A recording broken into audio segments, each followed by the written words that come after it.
Hello, everyone. Good to see you. Joe. Yeah. It is good to see you too, man. Yeah.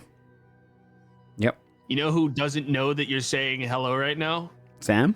The guy who's been deafened this whole time. He's listening to stream, I bet. I was listening to stream, and you sound like a fucking idiot tomorrow, as You usual. sound like a fucking idiot. I hate you. Well, hey. I was say, I had my mic muted when I was trying to talk to Chet earlier, and I was cracking up, Bree, because of what you said to Sam. Fucking killed me. Yeah. Sam was asked to name one god in this world, and he said Lux, which is the equivalent of just saying Christian. In fairness, I could have taken 15 seconds to think about it, but I thought you panic jumped. Yeah, you panic jumped. It wasn't a panic. It wasn't a panic. I just typed it. It was definitely not a panic. Yeah, definitely not a panic. It's Definitely not. Absolutely. So, welcome out to episode 74.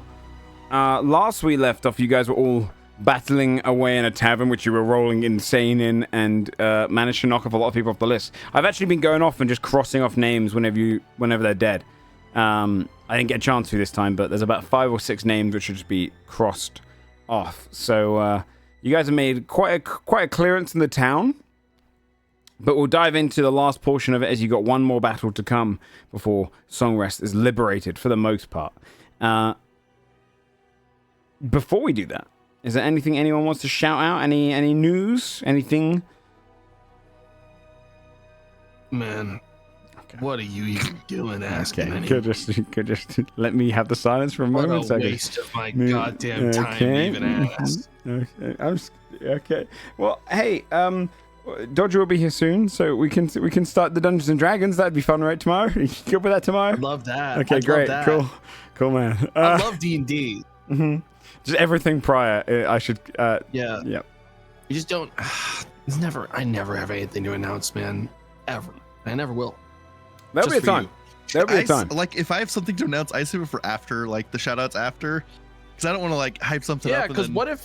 Why would we want to detract from? Why the would show I want to say? Yeah. What if you die during the show? Okay. What if I died during the show? I don't think whatever I had to announce was going to happen afterwards, anyways. Well, champ. Okay, I can't. Yeah, but then we That's could do right. No, he a is- candlelight he's right. vigil Yeah. like, at the same time, and that would be really meaningful. I'll do it in your Exactly. honor, Tomato. How about that? Yeah, Yeah. Whatever you Yeah, announce. right? Somebody could sub in for you. it's true. That's true. You just get Jaegered for the rest of your life, or lack thereof. Well, okay. If the non D&D shoutouts have done, then how about a good old recap? Who would like to do it? Shane. I'm too cool. What the fuck, man? Ooh. Well, it's just, Shane, I've just noticed your rookie numbers, and you've been hiding away, and I've been. Didn't Shane do the last one? Yeah, I'm pretty sure I He's did got to the get last some catch up one. in though. Like he's You're like so far behind, though. This is a Bree or OOG angle. I'm sorry, neither of them have done it for So ages. far behind. Yeah, but that's because they're so far ahead. They It don't don't need matter. to. It don't matter. I like the game Tomato's playing, by the way. He's making sure to point all targets away from him. Yeah, I read one quite recently. Okay, so Make sure everyone else in the saloon is aiming their gun at everyone but Yeah, all I'm saying is Well, hold on there, everyone. I'm a known reader. All right, I've read plenty. Known reader. Yeah. I read it one time. No volunteers then. No volunteers. This is one of the ladies, dude. Yeah. Recap's been I can't 4 believe weeks you'd in a be row. sexist like that. 4 It's weeks in a crazy. row. It's been Joe, Tomorrow, me, and Shane. Wait, really? Yes. Can we get a source on that? Fact check? He said it pretty confidently. I believe He it. said it, but he said it so loud. He says a lot of stuff really confidently, though. So. That's the secret. He put out a number. He said it loud. Confidence and is I'm- all that matters, really. Yeah. Yeah. I can do it. It's fine. Thanks, Bree. It's a short one, so. Yeah. All right. Last we left off, we were scouting around the strongholds of Songrest, choosing our targets to hit. Changing our plans, we aimed to go after the granary and kill the beast inside before making our way to the tavern. Inside the tavern, we would deal with all the escapees of the Dread Vault in one quick swoop. Once this is accomplished, we would hit the gatehouse and take Songrest back. You'd cleared out the granary. You've moved over towards where the tavern was. Cleared out everyone in there. Saved lives. It's actually fitting that Dodger's not here yet because she technically would miss the first turn in combat anyway, as she was escorting some of the civilians back home. You're all moving towards the gatehouse. This is the last bastion that your force was kind of assigned to do. This gatehouse leads up the mountain towards the castle that Chaos has occupied. If you lose this gatehouse, they're going to have a pretty strong stronghold to kind of almost reinforce the castle and basically hold out a siege for a lot longer time. So you're attacking the gatehouse early. It's blocked between a valley of kind of mountainous walls on a cliffside. Rushing through the side streets, you're seeing the battle all around you now. You can see as the rebels are fully kicked into gear, fires burning in the barracks in the corners. You can see that they've taken the fight to the streets. They've managed to start taking out guards. People are preoccupied trying to get things together. The mercenaries are clear and fighting as they make up the bulk of the force of the kind of night guard. You can see that there's fires brewing on one portion of the town over in the kind of northeast where the larger houses are. You can see that the town hall is actually under siege right now. The big old kind of almost barricade coming up against it, and they're smashing down the doors as soldiers rush in, rebels fighting back. But your goal is focused primarily on the gatehouse. Hey, Dodger, good to see ya. We're going to cut straight in to you guys rushing up that way. Is there anything you want to do before you get up towards the gatehouse exterior? Did anyone shout anything out today? I got shouted at. Busy looking at me. If that Oh, counts. God. Yeah. Did you have anything to shout out, Dodger? No. Oh, shit. Classic. Oh, you were so excited, Joe, for just a second that maybe someone would. But you were wrong. Who did we lose just then? How, Bree? Bree. Oh. She was Out of here. How far are we from the gatehouse? How far away? Sorry. I would say, so essentially what this kind of looks like right now, don't worry, the cams will shoot back into the place. Yeah, there you go. What this looks like right now is there's a castle on top of the hill, like adjacent to like a mountain plateau, and then like a winding path, valley that leads down towards the town center. The gatehouse isn't up until like halfway into the kind of valley. It's like, or not even halfway, maybe like a third of the way in. So you're probably at the base of where the valley starts and the hill starts going upwards towards the gatehouse. And we went straight here from The the tavern. last fight. So if we had anything that was like an hour long, that's still up. Yes, Because if anything that's an hour came right long here. will be up. 10 minutes, I feel like would fade. Anything that is 1 minute is clearly faded. So anything that's an hour, you would still have any effects. No Okay. time to rest between them. Or long Well, rest. the only thing that we could have done was the no one even took damage, so it wasn't even necessary. I could have technically given us another short rest, but I think we were like, we don't need it because we used almost no resources doing that Decimated. Yeah. tavern. So Do we're we good. have an idea of how many people we're anticipating at the guardhouse? Because I missed that discussion. You would know this for sure because you didn't hit the prisons. Essentially, sorry, not the prisons, the prison camp, the mine. There was less rebels on the field, which means probably more soldiers made up here. Also, because you didn't hit the armory, you're expecting higher AC on the main soldiers up here as well because they're going to be armored up. Okay. So you don't really have a numbers amount, but you know there is probably going to be more.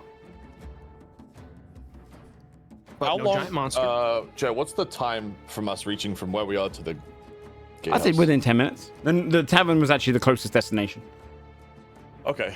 Our magical cunning then only takes a minute. Yep. And I will re-false life myself. Yes. Yeah. Okay. You get both your spell slots back, don't you? No, I get half my spell slot, so I get one spell slot back. But doesn't it? I think it rounds up. Rounds down, I thought.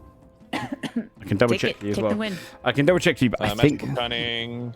Rounded up. Yeah, it is rounded Yeah, up. yeah. So But it's one of the still, one things. I only have 2 spell slots, so it's still. No, but it gives you half. We'll work out in a minute. We'll work in a minute. I'll look it up at the same time.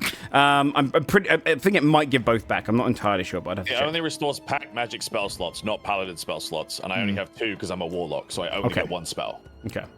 All right then. Yeah. If there's anything else, otherwise, what you're basically going to see is you're going to see like a pretty uneven path. This is not a path that they kind of use for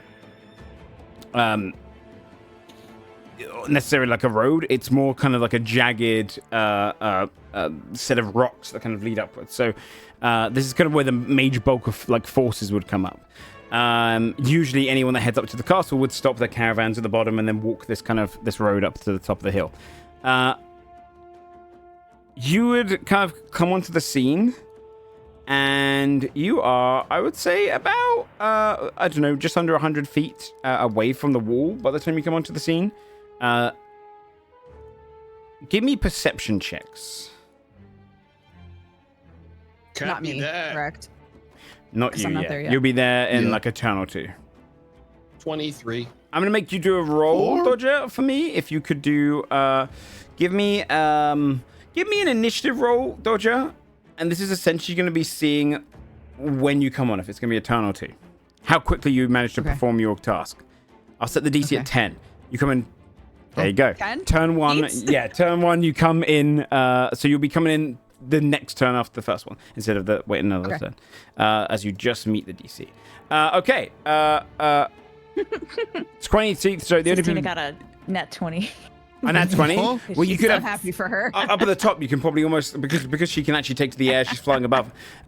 She'd get a good vision of this. So, Androssa, Morgaine, and Desmond, rightly so, you don't really see as much here. But the others, you would notice that there's a series of mercenaries which have kind of crowded around the bottom of the gate, which they've kind of pulled the portcullis down on now.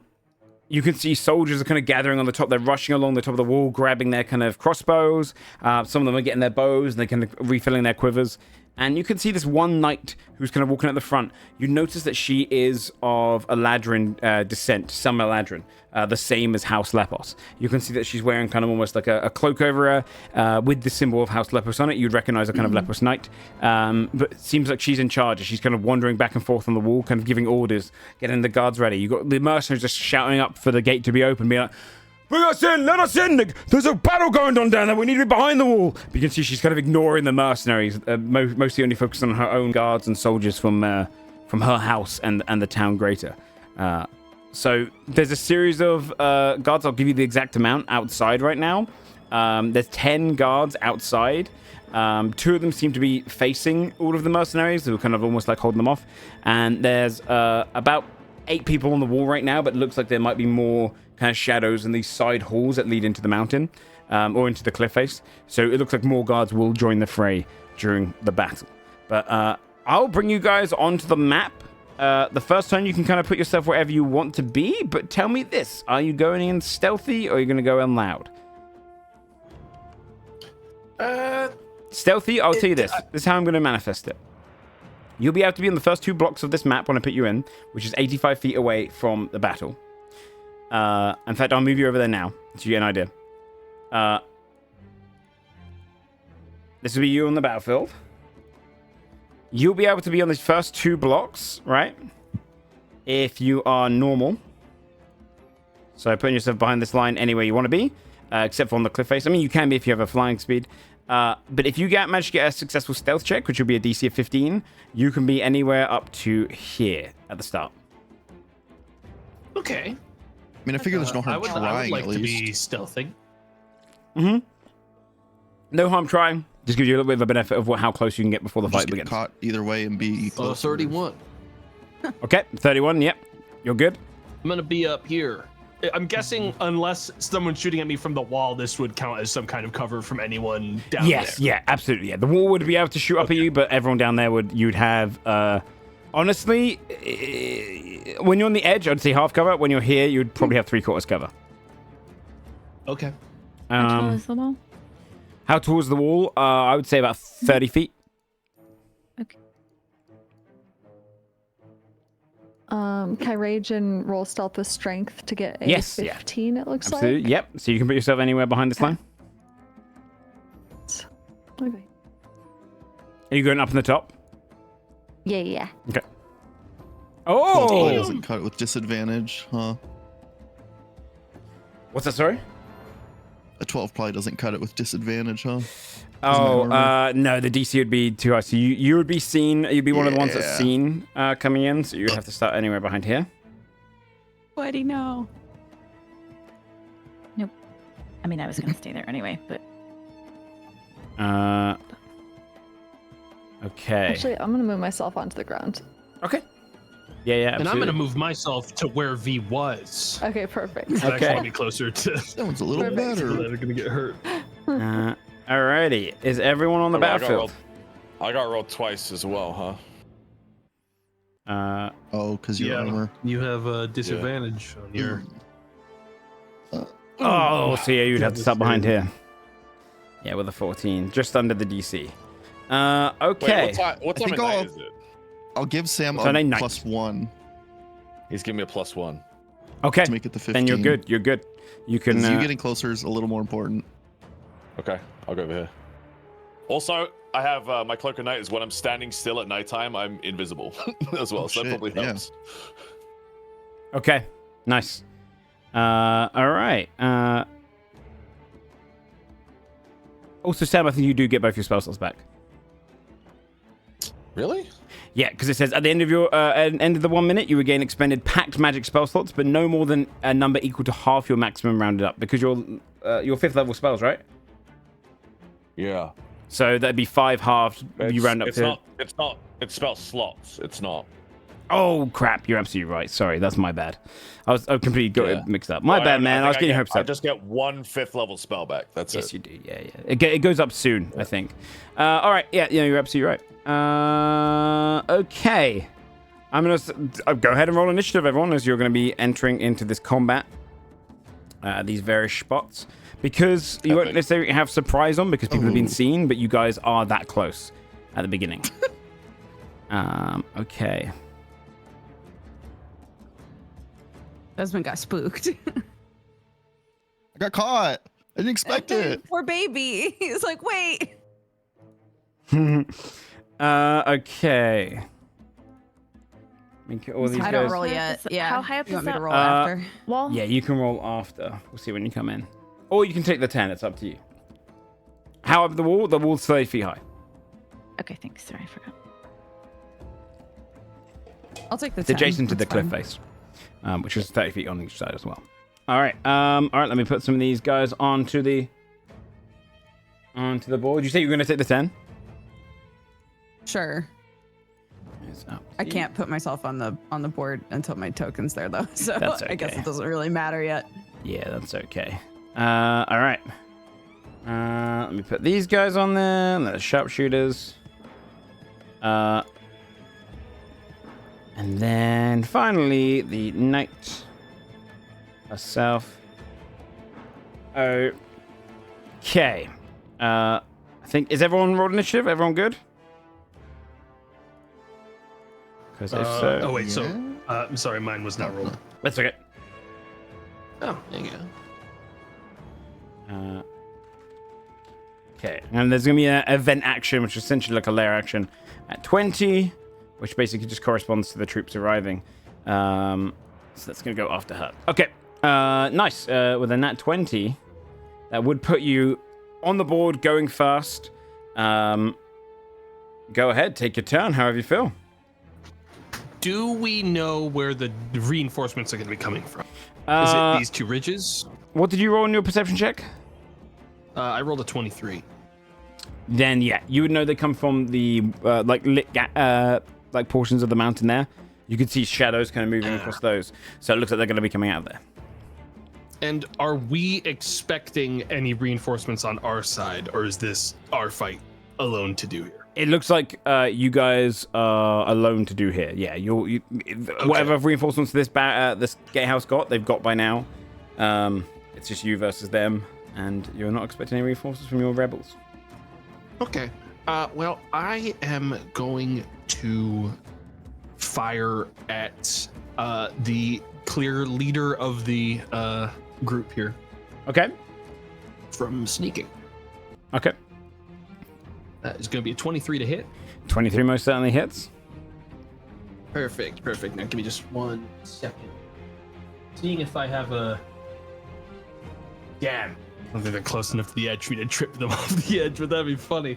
Oh, that'd be good. Yeah, I'll just do normal damage. Okay. Oh wait, no, that was I'm gonna add one more d6 because I did the incorrect roll. Okay.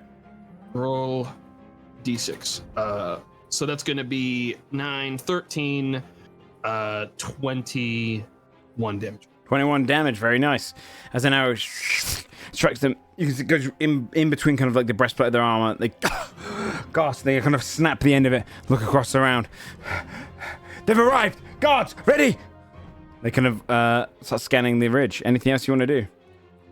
I'm going to sneak again for 31. Okay, yeah, they don't see where the arrow came from. These gatehouse guards, they're going to start kind of rushing forward to interact with you guys. I get to here and then here. And they're going to take one of the spears they've got. Both of them are going to throw a spear, one at V and one at Morgaine. First one's at Morgaine. 19. I'm invisible. How come? He's invisible. He's standing still. Good night. Oh, damn. Okay, very nice. Then, yeah, then these are both going to go at V. So 19 to hit you, V. Yes. You are raging, so it only does... I roll low. It does 4 points of piercing damage, reduced down to 2. Okay. And then another one coming your way as they just rush forward and just launch one of the spears that's on their kind of backpack. 8 does not hit. Soars past you, clinks into the back somewhere. All right, the knight on her turn is going to... yeah, she is going to rally those around her. She's going to do a rallying call, granting 3 individuals advantage on their turn. I'm going to give this one, and this one. And she just goes, fire upon them! Unleash every arrow you've got! And she's going to back off over here to the back, kind of using the defense of the others. The first event action goes off as she does that. And it is going to be a D4 plus 1. See how many guards enter the field. 5 guards rush in. I'm going to see from which side. Left is 1. Okay. From the left side, a series of guards are going to enter. You'd see as this one kind of rushes in. They're kind of all coming into the area. And a few of them are going to go downstairs at the same time, rushing to the back.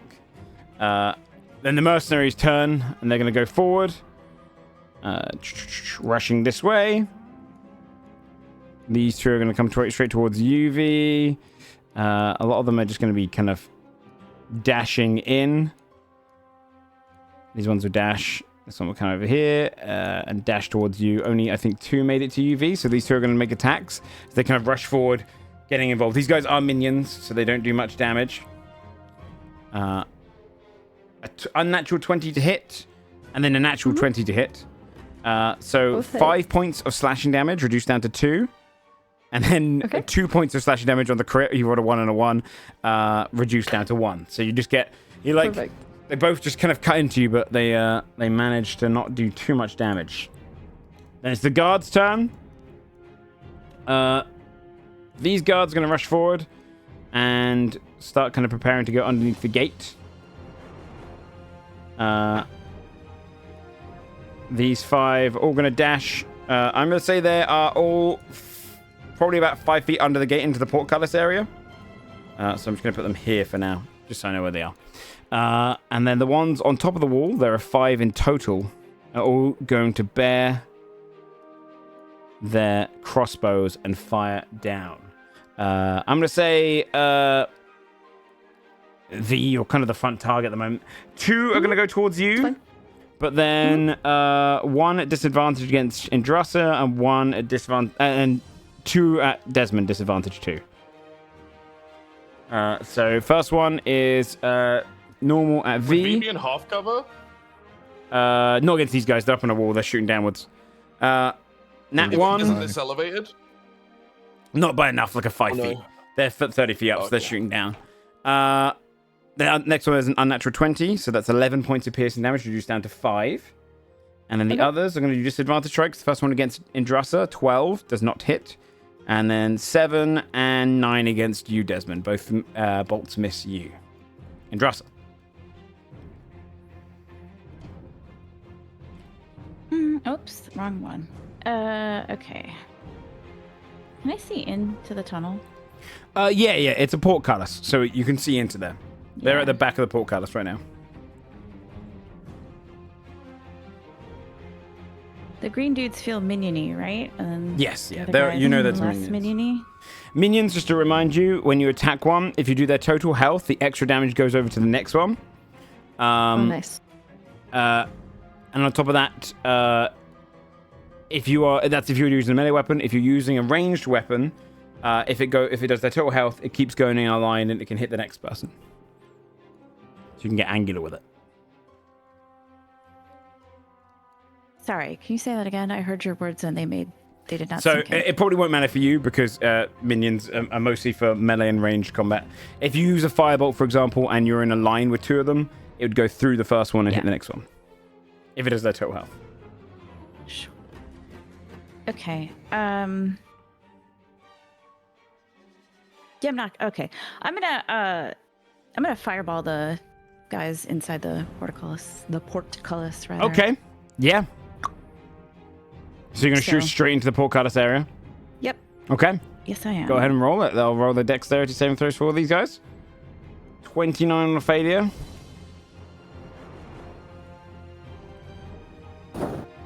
Okay, we're gonna have 2 successes. Okay, 29 points of fire damage. Let me just make sure I don't delete the one that's in the shift. Okay. This guy gets cindered into ash. So does this guy. This guy is extremely hurt.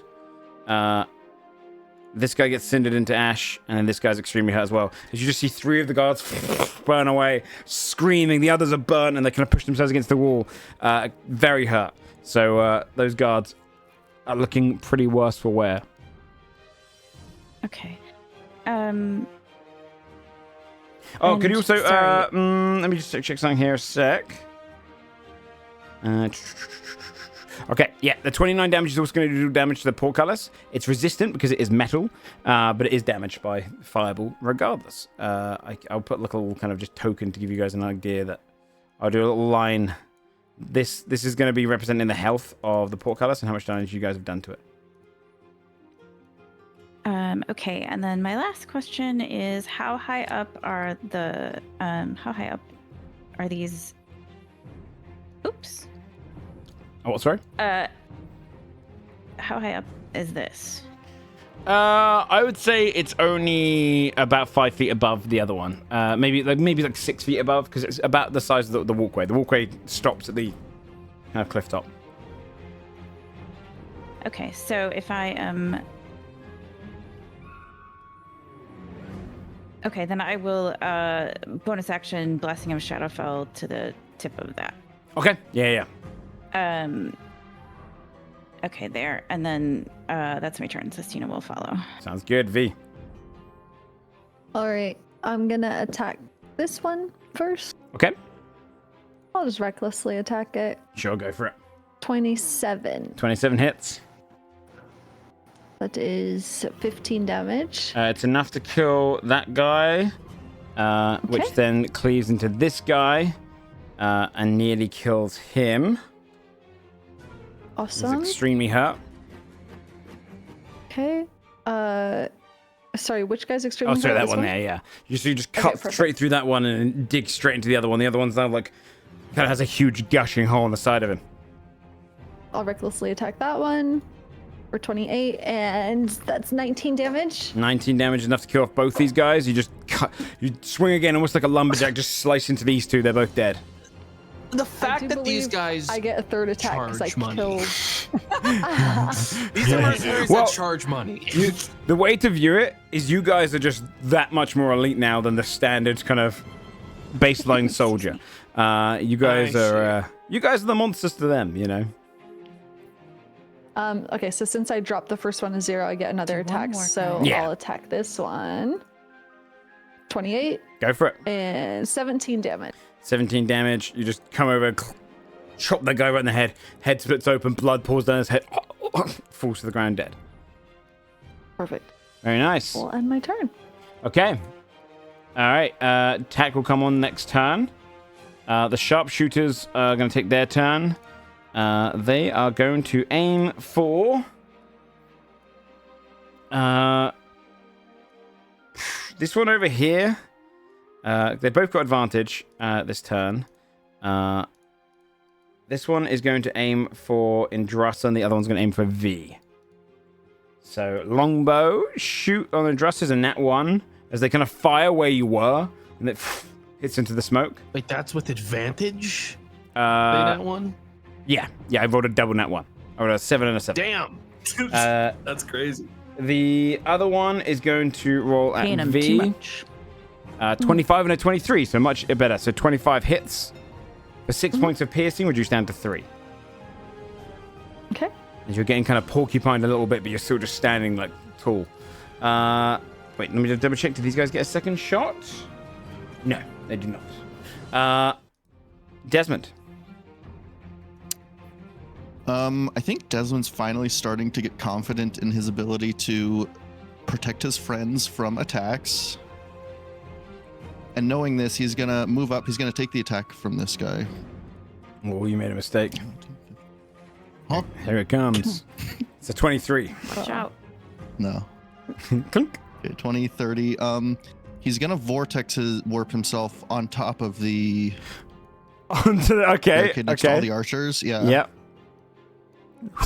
He'll fail the saving throw on purpose, and he'll look around and say, "Anyone want to dance?" Get that one. God. And he's in there. 15 nat 20s. Stomp this guy into the dirt. Morgan. Yeah, Morgaine seemingly from nowhere will appear behind this guy. Okay. And I will Spirit Shroud. Okay. And then attack him. Just a reminder, if you were there, you can you get to cleave these guys in melee. Minions can be cleaved. Oh yeah, because they're minions. Yeah. Not cleaved by the word I'll that Bree uses, but more like multi-attack. I will cleave 24 Hits. for 36. That's where you cleave, because you slice both of them down in one attack. Straight through both. They drop down. So these two run. They'd run, right? This would be a run. This is a very bad Situation. situation for them, yeah. But I mean, I actually designed these guys with a kind of an excitement for battle. They have a bonus action to run into battle, and if they're going towards an enemy. Those two, their heads blew up. Yeah. Their heads blew Is this up. the guy that threw the spear? Mm-hmm. Yeah. Okay. Hang on. Okay. Yeah. Morgane's gonna head to where she heard that come from. Okay. And then engage this guy. Go for it. 16 to hit. 16 on the Gatehouse Mercenary is exactly his armor class. For 27 psychic. 27 psychic is enough to kill him. You just strike down through him, and his eyes bleed, and he falls down to the ground. And then I'll step over him. And that's my turn. Okay. Carla. If I were to fly about 15 feet in the air, would I be able to avoid any kind of cover that the captain might be using on the wall? You want to look for... Sorry, so can you repeat that? You're looking for the cover? Well, I want to get a shot at them. I know that they're behind cover right now, essentially. If I were to fly 15 feet up in the air, would I be circumventing they're their taking... cover? They're covering themselves behind their allies, so yeah, that would easily get you, yeah. They're using their allies as cannon I'm fodder. just firing at the leader. Okay. 2 17s. 2 17s is not enough. Their armor class is a little bit higher than that, so you can see they're kind of I can wearing bring it plate. up to 18, and I will. That would hit. They are going to use... yeah, you can do the attack. They're going to use a reaction called Deflect, where they're basically just going to reduce some of this damage. Why did that only do 7 damage? Hang on, I'm going to reroll because I think my sneak attack was disabled. 7... We don't have to take the 17, but 17 damage total. Okay, they're going to roll 1d12, which they can reduce the damage off of that. They reduce it by 4, so they take some damage, but they take a broadside. Oh, so they take 13 damage, sorry. As the arrow strikes you, and they go, find that damn archer. And then we go back down 15 feet, and I'm going to hide again. Okay. 30. Yeah, they're like, they know you're up on that ridge, they just don't know where. Okay. With that, then, the gatehouse guard, he's going to rush straight towards Morgaine and try and attack with the spear. 21 to hit. Hits. Drives a spear into you, 5 points of piercing damage. He just dives it straight into the side when you stab his friend. That's all he's got, though. She is going to... The knight is going to take a heavy crossbow and make her 2 shots at disadvantage up towards wherever you are tomorrow. You will have 3/4 cover, so you have +5 AC on this. As she's just going to shoot a disadvantage up there, trying to hurt whoever's shooting her. So 13 and natural 1. You can literally see the arrows or the bolts fly past you. And then she's going to turn. Embarrassing. And she's going to phase step down to the ground. So she's behind the wall. The event action goes off. This is the other reinforcement action. This only happens twice in this combat.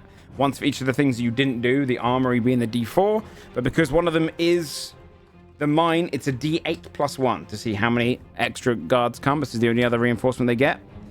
And it's only 4. It rolled low. And they're going to come from the other side, which makes sense. So you'd see it from the other side. 4 more soldiers start coming through the door, kind of rushing out as the other reinforcements they got come in. They are all entering into the fray. The last people... Oh, what's that one there? The last people on the ground, these last 2 mercenaries, are going to charge up towards V and kind of come in both with an attack, hoping they're going to catch her off guard from behind with 2 scimitar strikes. A 10 and a 13. Oh, no, they would have advantage, right? Because you reckless attacked. 18 and 20. Yes, those hit. 3 points of slashing damage reduced down to 1, and 2 points reduced down to 1, as they just both slightly cut you, thinking they've done something. The guards are now going on their turn. You can see as these 2 are going to rush out, pull up the gate, which will close behind them, and they are going to start moving out into the field. They're going to both come out, aim their crossbows, and fire at... Actually, no, only one of them is going to be able to fire. One of them had to use the action to raise the portcullis. Fire at Morgaine. 11 does not hit. They're just firing that way. And they're going to draw their swords. The others are all going to start to attack the person that they know is up on their field. So these guys are all going to rush forward. And kind of get over towards you. All 5 of the guards coming around. I can see these 5 attack you, whereas these other ones, this one's going to go here, this one's going to go here. They're going to lean over and they're going to start shooting off the edge downward. The knight in the background is going to say, 2 of you fire over towards that hill. There's an archer up there. So these 2 are going to do the same shot she did towards wherever you're hiding, Carlisle. But they will have disadvantage on these as you're invisible. Nat 1, 16. Does not hit you. Does not hit. I'm going to do the archers first. The other 2 guards who are shooting outward. 1 towards Morgaine, 1 towards V. Morgaine, 20, unnatural. And 17 on V. You get hit by a bolt for 2 points of piercing damage. You get hit by a bolt for 3 points, reduced down to 1. And then the other 5 guards are all going to just try and attack you with their spears, Desmond. 18, 7, nat 1, and unnatural 20. They all miss. They're all just stabbing at you, and you're managing to kind of like deflect and block off most of it. Classic automatons, dude. Yeah, literally they're clinking off your armor. Classic. I'm not sure how to break through. They don't know your weak spots. Indrus. Okay. Everybody in this circle. Yep.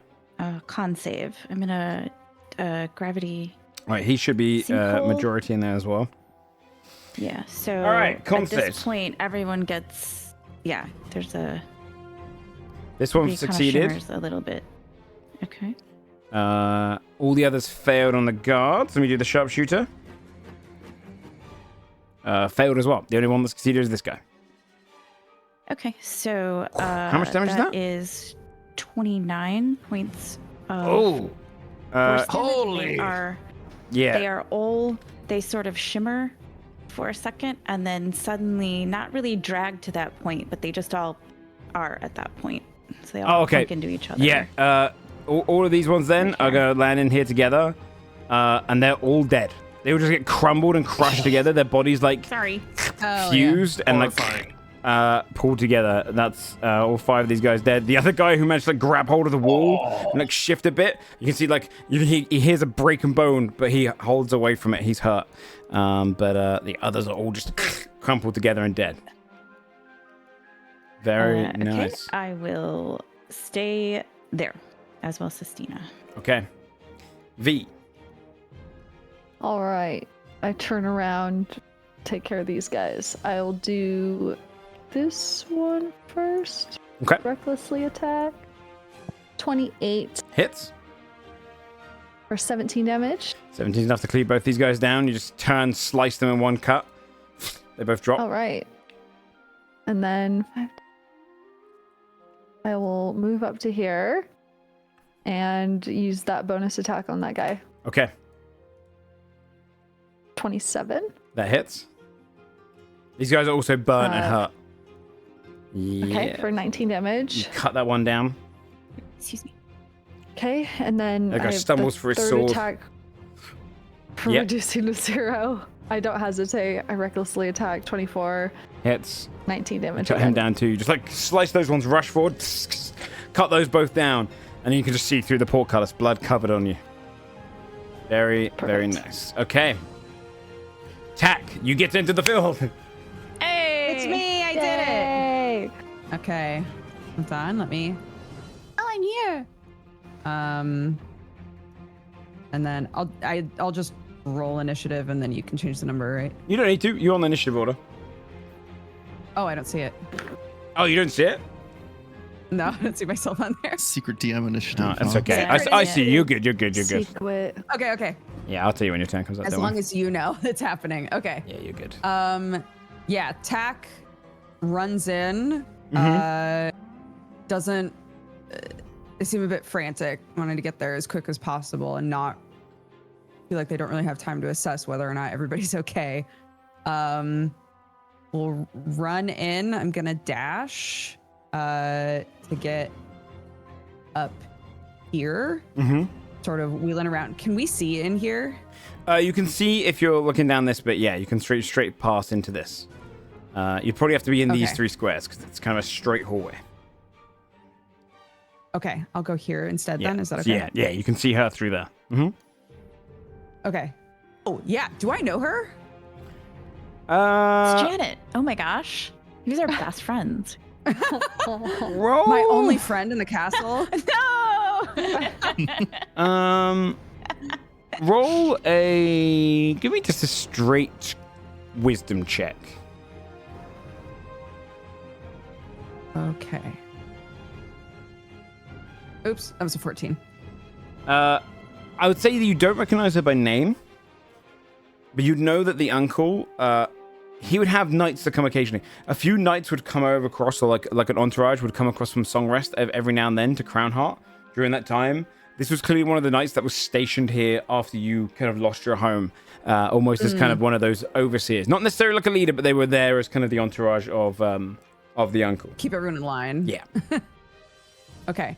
I use my action to dash. I'm going to bonus action use my Mantle of Inspiration. I will roll my Bardic, which is now a D10.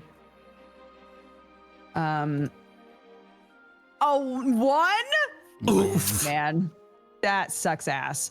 But I think the important part, if Desmond wants it, basically, I choose any number of creatures within 60 feet of myself up to my charisma modifier, which is 6. So that's all of us. You get temp HP equal to 2 times the number I rolled. Let's go. You're welcome, guys. And You can all use your reaction to move up to your movement speed without provoking opportunity attack if you would like to. Oh, That's awesome. yes, please. Actually, I'm gonna yes. move. Sick. Mm-hmm. All Is that right. I'm following the instantaneous, ridge. movement? Huh? Is the movement instant? Like now? Yeah, it's use your outside reaction, turn? right? You're using your do it all. reaction to do it, Yeah. but when it's your turn, you get You just won't have your reaction. Oh. you'll have a hell normal yeah. turn. Can I use it to go up on the If you got climb ridge speed, here? You have flying speed, yeah. I've got flying. Yeah. Yeah. 40. Yeah, She absolutely. can fly. yep, that's Can I part of get your up moon there? speed. Let's go, bitch. Yes, Okay, 30 feet up. perfect. Whee! Okay, Oh, yeah. nice. All right. Then the sharpshooter's gonna. Oh, you got. Sorry, that was just your bonus action, right?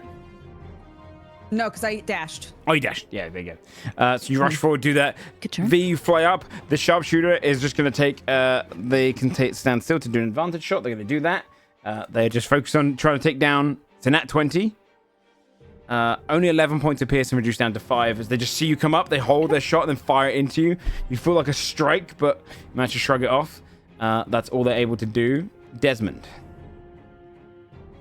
He's going to start taking shots while he's up here now that he isn't disadvantaged. Okay. Next attack, thank God.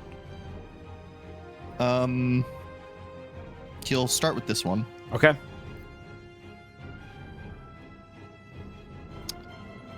Uh, 21 to hit. Hits. 4. It's just 9. There's no hunter's mark. I forgot to turn enough that to off. kill him. He was And I already want to injured. I want to split the arrow as well. Okay. Yeah, So I can do that. Split the arrow. This guy falls off the edge. How much was it? Wilhelm scream. Choose second target within 15 feet. So I'll aim at this one. It uses the same attack roll to determine whether or not it hits, and they take the same damage as well. Okay, so 9 points of damage. They will also take 9. It shimmers and splits, hits that guy. He goes, grunts, blood coming out of his mouth. And then my turret's going to deploy right next to me and start Okay. firing as well. Would the split shot from my crossbow also apply Vex, or would that have to be the main attack? That'd be really strong. Yeah, I would say it Yeah, has to be I feel like main that'd be too attack. strong This is because more it like an can bounce ability. multiple times. Yeah, Okay. this is more like an I wanted to ability. make sure. Okay, I don't will mind have if my Vex is on the crossbow shoot first at primary normal. target, but probably not the split. Yeah. Turret nat 1, so missed its first shot. Boo. Ooh. Explodes. No, man. 19 to hit on the second one Hits. though. Turn off Hunter's Mark. There we go. Oh, 19 piercing. 19 on this guy. Yeah, that kills him. He just stumbles backwards and then hits off the ground. Delicious. Very operatic. And I'm actually going to move my movement speed. I will take an attack of bot from this guy. I want to get within range of this fella, so Yeah, he's threatened. he swings. 22. No. Doesn't hit. Yeah. All right. Yeah. Okay. That's it for me. Morgan. Yeah, Morgaine is engaged with this guy that's tried to stab. Mm-hmm. So I'm gonna retaliate. 18 to hit Hits. for 28 psychic. 28. He's dead. Just bring him down as well. Yeah, there's not even a wound. He just like his eyes roll back. He just falls. Nice. And then Morgaine she'll approach the gate and then realize that everyone is on a giant wall above, and then we'll just kind of like look up and whistle. Okay, and that's my turn. Okay. Oh.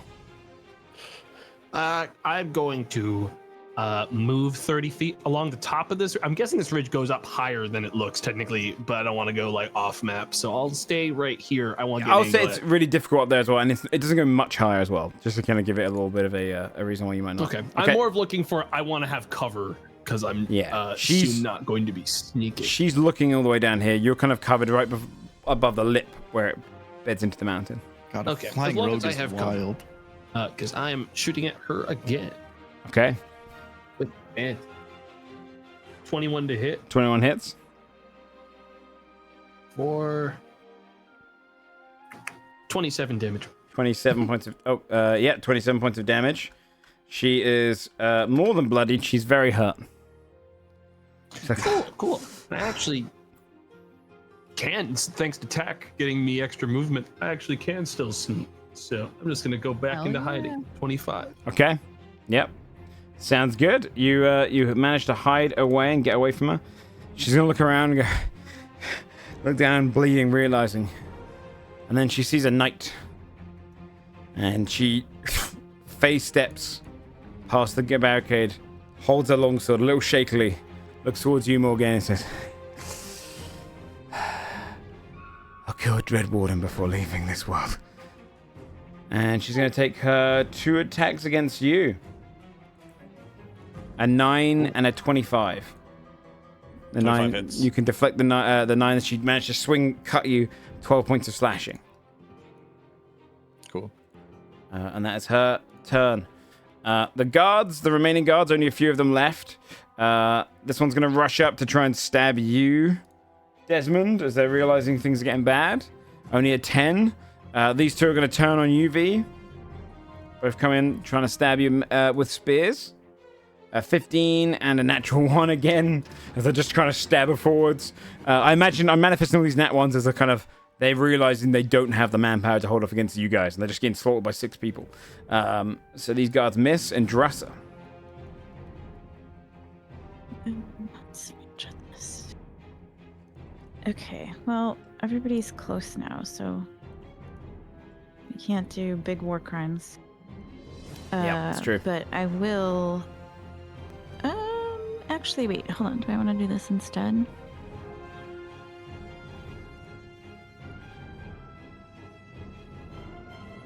Oh, sure, why not? I don't know. I haven't done this before. Wait, sorry. Let me look at the range before I say that. Okay. Shit. Just kidding. Oh no, look at that. You're 60 feet away, yeah. Yeah, I don't know. Let's try to hold person on that.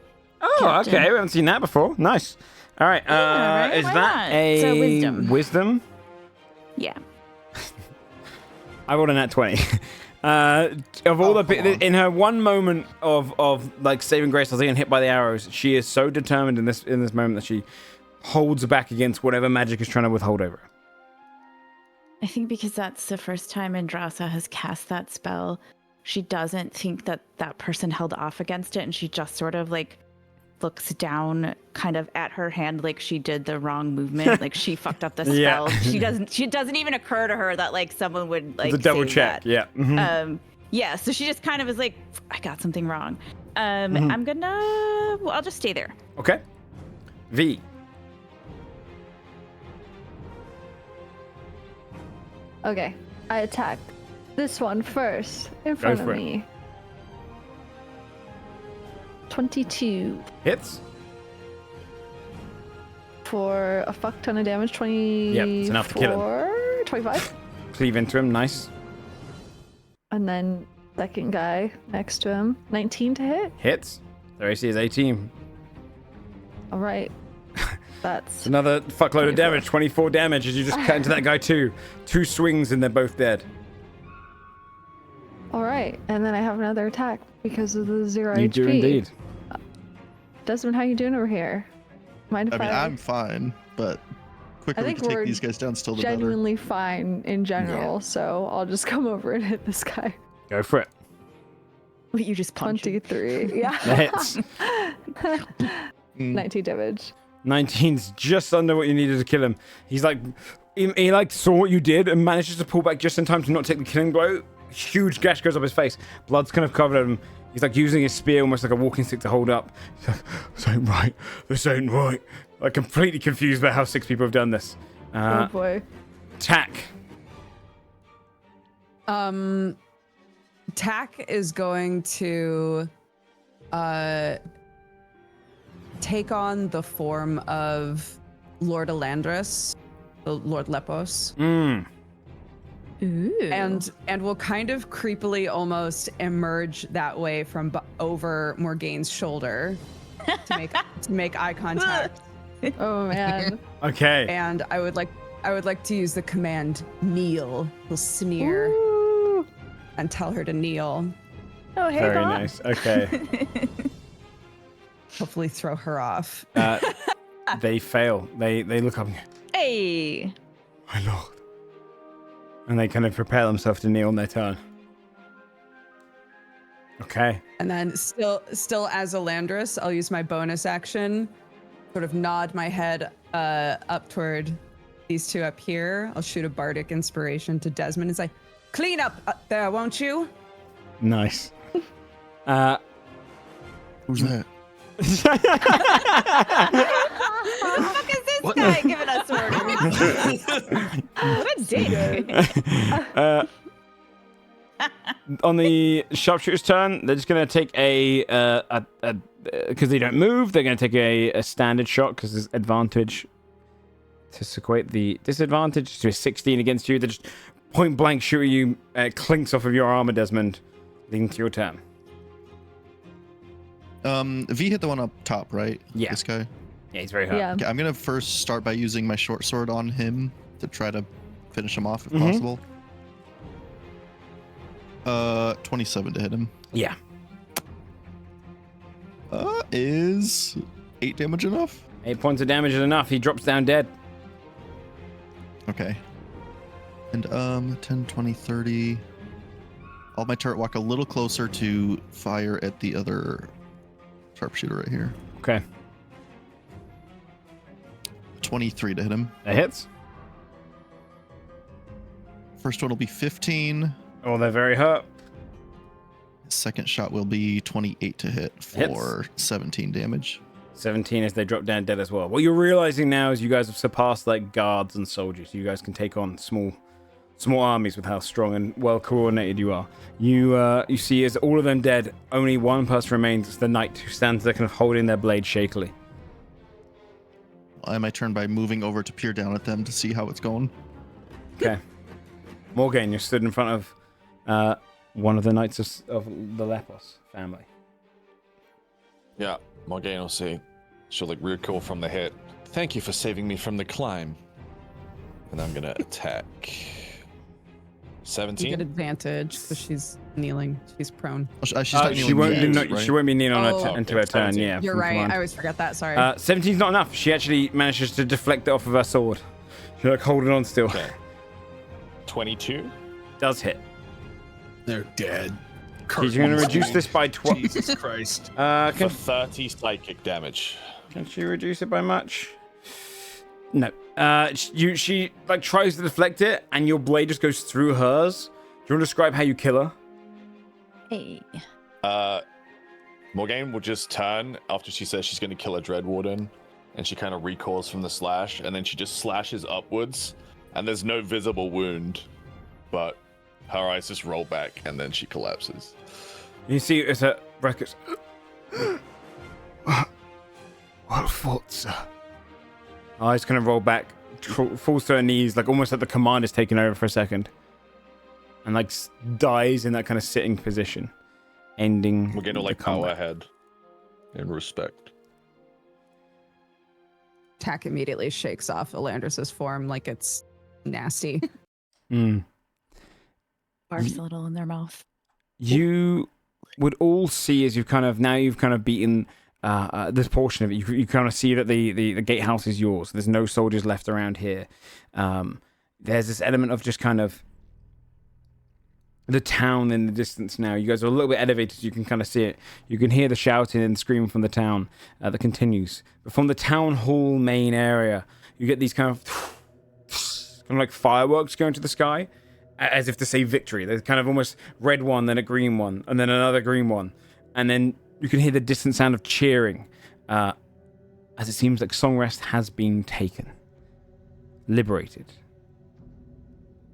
And upon the mountaintop, over on the plateau where the castle sits, you see this boom, a hum of magic, as a bubble surrounds the castle. And then you can see as the castle, bricks come out of it, and they move and shift, changing the shape of the castle itself. You can see as they just start shifting around as if someone's picking up bricks like a Tetris, and they're just kind of shifting them around, like almost like Jenga. They're kind of merging and rebuilding this castle and shaping it into a new frame, into their frame, as this magic bubble remains around the castle, its defensive structure, leaving itself on top of the mountain. Huh. Castle doesn't usually do that, right? Do what? Would you think that's reality, Bubble Deer? Well, that makes it more complicated. He's preparing, would be my guess, yes? I wonder if we did a Clarb check right now. He also be like, here's the plan, guys. Yeah, I think Tack would have gone like this. You know, like when you try to reach for something or run towards something, even though you're not near it at all. I think when that starts happening, Tack starts to run toward it, almost like they could do something, but then realize how futile that is. Yeah. And yeah, we'll turn and kind of look around for Carlisle, who I think is still invisible. Yeah, Carlisle jumped down. He's not visible. He's just been hiding up in the ridge. Really well. But yeah, I'll do a Clarb check for sure. Yeah, you without even Tack needing to ask. I feel like it's fairly obvious to him. You do so, and you can see this moment where Kios is stood in front of a much larger crystal. This crystal almost has like, it's shaped almost like a chalice, the way it's kind of been carved, like almost like a kind of a canine tooth, but it kind of dips in at the top, and you can see he's kind of twisting and merging the magic, casting this great spell. Clark's watching kind of from the corner, and you can see a few of the other cultists are around him, and then one steps forward, grabs both their arms, and just pulls down. You can see they kind of pull off the skin of their own arms and flesh and push their arms in. These fleshless arms just scream at the same time as being drowned out by this humming magic. And you can see they give themselves to the crystal. It starts to turn blood red as the magic pulsates out. And then when it finishes and the castle is kind of fully locked in place, you can see Kios turns and goes, "Prepare yourselves. Our plans must not be interrupted. You know your positions. They will come for us in these coming nights. Be prepared. Give your life for our goal. Give your life for them. And I promise you, if we manage to hold out days, my army will be ready. We will not retake this town. We will wipe it from existence. Its populace will become the very cattle we need to feed my creatures. And from there, the countryside. And then each town shall fall before us. Fear not. Songrest was merely a shield to our plans. The shield has been splintered, but our armor has not bulked. Rest. My traps and creatures should slow them down for days. And if they are to face me, then it will be their last. Our new world begins soon. Your loyalty is everything." And they all kind of bow, and you see many more cultists in the background all bow. And as they kind of lean their heads up, you can see they kind of almost speak in tandem, calling out towards their master. And they all say, "Cutis mea erim est." All in kind of tandem. What did they say? Cutis mea erim est. Can you write it in the chat? No, because only one of you heard it. In a sentence. I saw that eye roll on this. I'm gonna. That was intended for you to see. It's gonna be if. Can you repeat it? No. I mean, Carlisle, would you tell us? Carlisle, repeat it. Carlisle would. What languages do you know? I know Celestial, Abyssal, Deep Speech, and Infernal. You know Infernal? then know you understood You're it. multilingual. It is. Fuck It is. yeah. I will paste it for you now because that's what I wanted to check because he's basically going to be repeating a sentence he's never heard, but he can understand this. It's very Latin based, Infernal, the language of devils. It says, "My skin is theirs." It's Infernal's not necessarily just a devil language. It's also considered kind of one of the more ancient tongues of people and mankind, as devils have always been manifesting him and involving themselves in the affairs of mortals. So it's an old tongue. So my skin is theirs, they all said in tandem. Freaky. Yeah, Carlisle will repeat everything. But one Also, Desmond is slightly gonna look slower. for. Desmond's gonna look for a lever to open the portcullis for those down there and for those who come after. Yeah, you can. It's just down beside it. You can lock it in place. So, by the looks of things, then we have probably want to deal with the castle in about a day's time, no more, or things are probably going to get pretty bad. Right, his army will be ready, he said, right? Yes, and the city will be destroyed. Yes.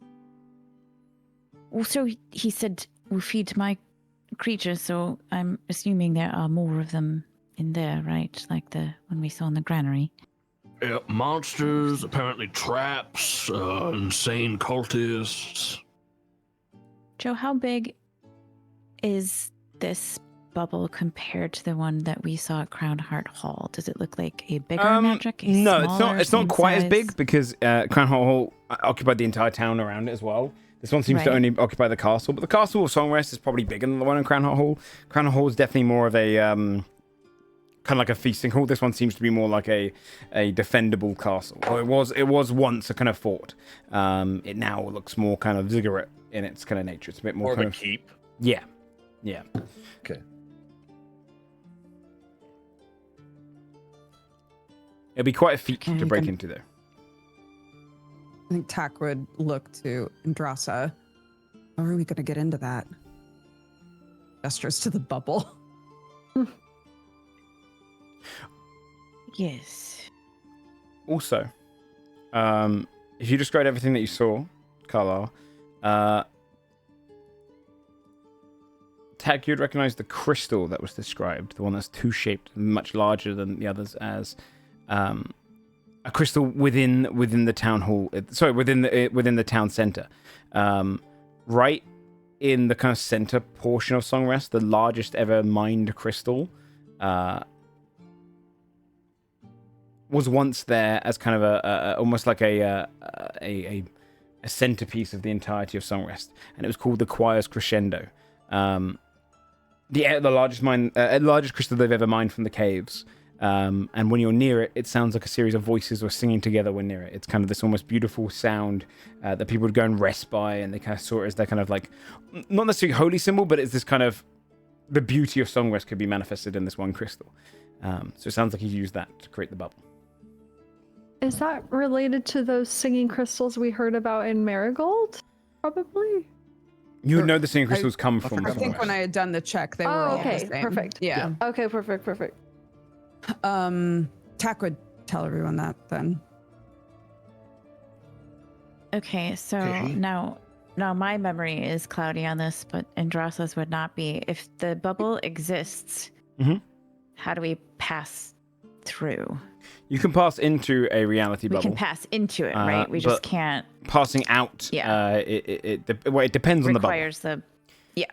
You can sometimes pass by, but most of the ones they block off. It's dependent on the person that creates it. But all reality bubbles are enterable. It's just not. Right. Most you can't leave unless you destroy the anchor or bring the anchor out with you. Right. So Sounds easy. in Crown Heart, the anchor was a person. Yes. So Which is unusual. Yes. potentially the anchor in this case is the choir's crescendo.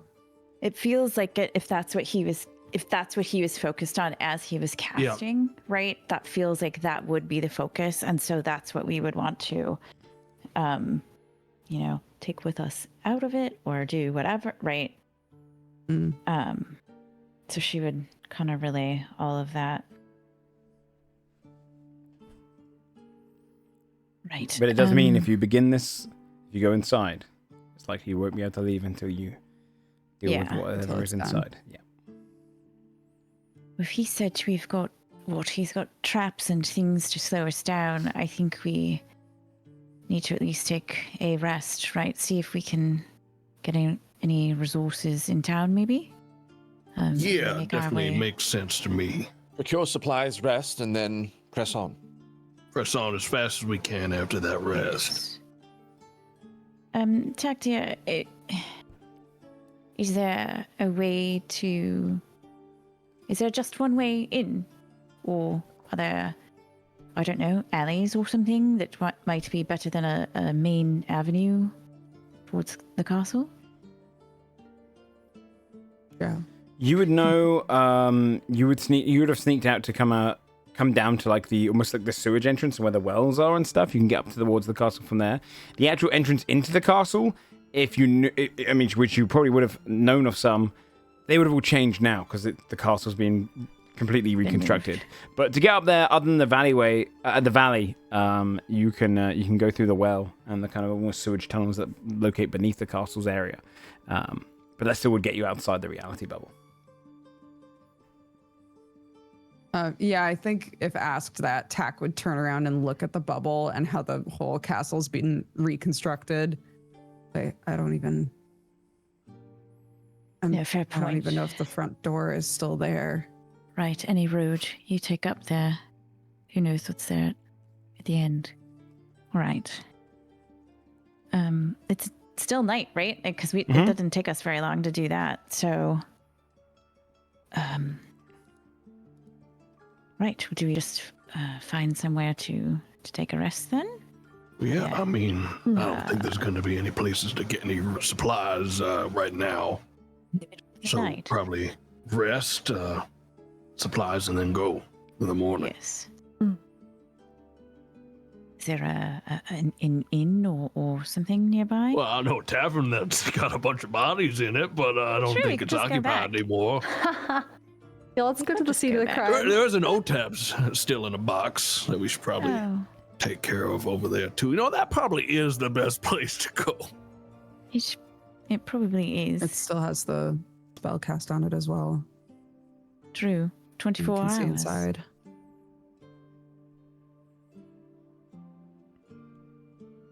I think you go there. Okay. Yeah. You're gonna, Yeah, that sounds actually like a good idea. Yeah, you can head straight back towards the inn. You'd head all the way down to Honey and Lemon's Gratitude, and you would see as you kind of pass through the town. In the time that you've been up here at the gatehouse, and the time you were fighting in the tavern as well, the battle's it's been quick. It was a kind of a strike. They struck at all the key targets. If there's any small amounts of fighting left, it's mostly just the rebels kind of hunting down a few pockets of the guards, but most of them are giving up. With the town hall taken, which you'd see as you kind of walk past, you can see where soldiers are gathered. Lady Zonia and others are likely inside of there. You can see different rebels coming out into the streets, civilians who've kind of finally rose up, others who've been dragged down towards this prison area and the kind of the surviving prison. You can see people kind of been taken there in chains and kind of dragged away as the rebellion has won the battle in Songrest. But you'd be able to manage to make your way into Honey and Lemon's Gratitude, where the innkeeper is kind of sat there. Would you go in through the back door or the front door? Probably front door now, though. I guess it doesn't really matter when both are blocked by like a observation wall. Yeah, right? it's true. Yeah. You'd be able to pass through into the front door of it, and you'd come on into the room. You see that the bodies are kind of still on the ground. Arthur was kind of, who's the innkeeper? He's kind of almost to no like end in sight. He doesn't really know where to begin cleaning. So you can see he's like brushing up just some broken glass, and you can see he's put an extra kind of like heavy keg on top of the chest that has OTAB in, just because he was like making sure he doesn't get out. And he's just brushing glass up into kind of a little dustpan and brush, clean up just small portions of it. He just looks a bit tired and kind of worn, a little bit like adrenaline rush is like starting to fade off. He sees you coming in, he kind of grabs his broom like defensive and goes, "Oh, it's just you. Okay. I think your friend is still in there. Your captive is in there. I weighed him down. All right. Well, I mean, I appreciate that. We're gonna probably have to feed him at some point, too. He might be dead. He was shifting around a lot, so I put the weight on it, and he hasn't really moved much. Jack will walk over and kick the barrel. You'd seen... kind of just cover my face. Oh. Okay. Well, you taking them with you? We No, will don't be leave him with you. soon, but we gotta take care of the castle first, so it's gonna have to be another day. The castle? Yes. Yeah, we're not done just yet. He steps in, he looks out one of the windows and looks up, I guess. Yeah. Oh. Poor guy. He just goes back to kind of just brushing up some of the glass on the ground, picks up one of the fallen I think stools. Tack will pick up a broom and will help him. Almost like this might be good for me mentally too, to just do something that I don't have to think about, you know? He nods his head and he goes, I thought you lot did enough cleaning up last night. Are you, I could use a normal activity, I think. Well, I don't know how much of this is normal, but if you want to grab the legs and I'll grab the heads, we can put them outside. Get these bodies buried over the graves by tomorrow. Yeah, I'll help. Yeah, so that's lifting bodies out into the back of the ones killed. Leaving you guys inside the inn to do whatever you wish.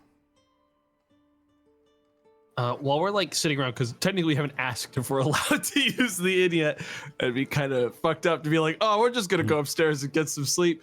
I think Carlisle would look over to Desmond and point at the big bag of magical items we got from Oh Otep. yeah. Desmond, Oh, we yeah. should probably figure out what all this actually is in here, because it might be helpful I'd come use a tomorrow. rest. Yes, Hope I could do it quick enough. That's a lot. How much is it? Was it 10 minutes per item without using a spell slot? Yes. Or is it? Okay. Oof. How many do we have? 8 potions. The potions, most of them I Those should be- identified. There was a most couple that we fine. didn't Yeah, there's identify. 2. Mm-hmm. Yeah, we have a potion that, just 2 unidentified ones. I'm not entirely sure what the descriptions of those ones were, but I know that we have a potion of growth, a potion of greater invisibility, and a bunch of greater potions of healing. That's what we got already. Bottled breath. Yes. We have an axe. We have the monocle as well. Yeah, let's just get like a bulk. Oh, and Oteb's dagger. Sit down around a not messed up table. So 2 in this potions and those 3 tavern, items. Figure it all out. Yes, you've got okay, yeah. You've got an axe, a dagger, the 2 potions, and the monocle's non-magical. Okay. But it's a very thick Mundane prescription. glasses. Yes, he's Bless him. And is it possible to identify potions with alchemist supplies in less than 10 minutes? Because I do have proficiency. Yeah, in you alchemist can supplies. you can do it once. Yeah, I mean, I'll help. Yeah. As well with that. Oh, that'd be huge. So I can do that real quick. I'll just try the first 2 with Carlisle's help. 24 on the first one. Okay. You'd find a potion of speed. A potion of okay. I'll speed. label that. If you don't know, it does. I've got to look up again. I was wondering how my list that was on Oteb's sheet. Potion of speed is the haste spell for 1 minute when you drink it. No concentration required, and you don't suffer the wave of lethargy when it ends. Oh, Essentially, just Yeah, I one know minute this being one, a god. I have this in one of my darts because I have haste. And the Well, other it ones. seems like there's no downside to this. Yeah, and I'll do the other one. Do I have to make a separate roll for the second one too? Yes, please, if you could. You identified the bottled breath, the greater healing, the speed now growth, and greater invisibility, right? So the last one that you identify, That's a 30. the 30, is a potion of The red one? vitality, which is Potion of Vitality does the following. The last one's a very rare one. This is also a very rare potion. When you drink it, removes any exhaustion levels you have, ends the poison condition on you. For the next 24 hours, you regain the maximum number of hit points for any hit point die you spend. Wow. So it's a good one for short rests and dungeons, which That's pretty good. just so happen to be coming up. Okay. What do you mean? All Huh? right. You got a castle. What the? What? Huh? Well, It I'm might just just saying be the one castle's big quite room. big. Yeah, maybe he just likes open plan. Yeah, we don't know if Kios is like a interior designer of any kind. He's like, I hate when I'm like making food at a party and I'm cut off in the kitchen. Let's have no walls. Uses the I reality imagine bubble to he just builds his reimagine the whole thing. castles the way I Sims every build day. my Minecraft houses. Yeah. It's just He's got one s- wall that's all chests, like labeled, and then but some asshole who works and for him then- puts stuff in the wrong ones, and he's just constantly like, "This is the junk chest." You're gonna walk through the door and there's a sand trap, and you're just gonna start going, ooh.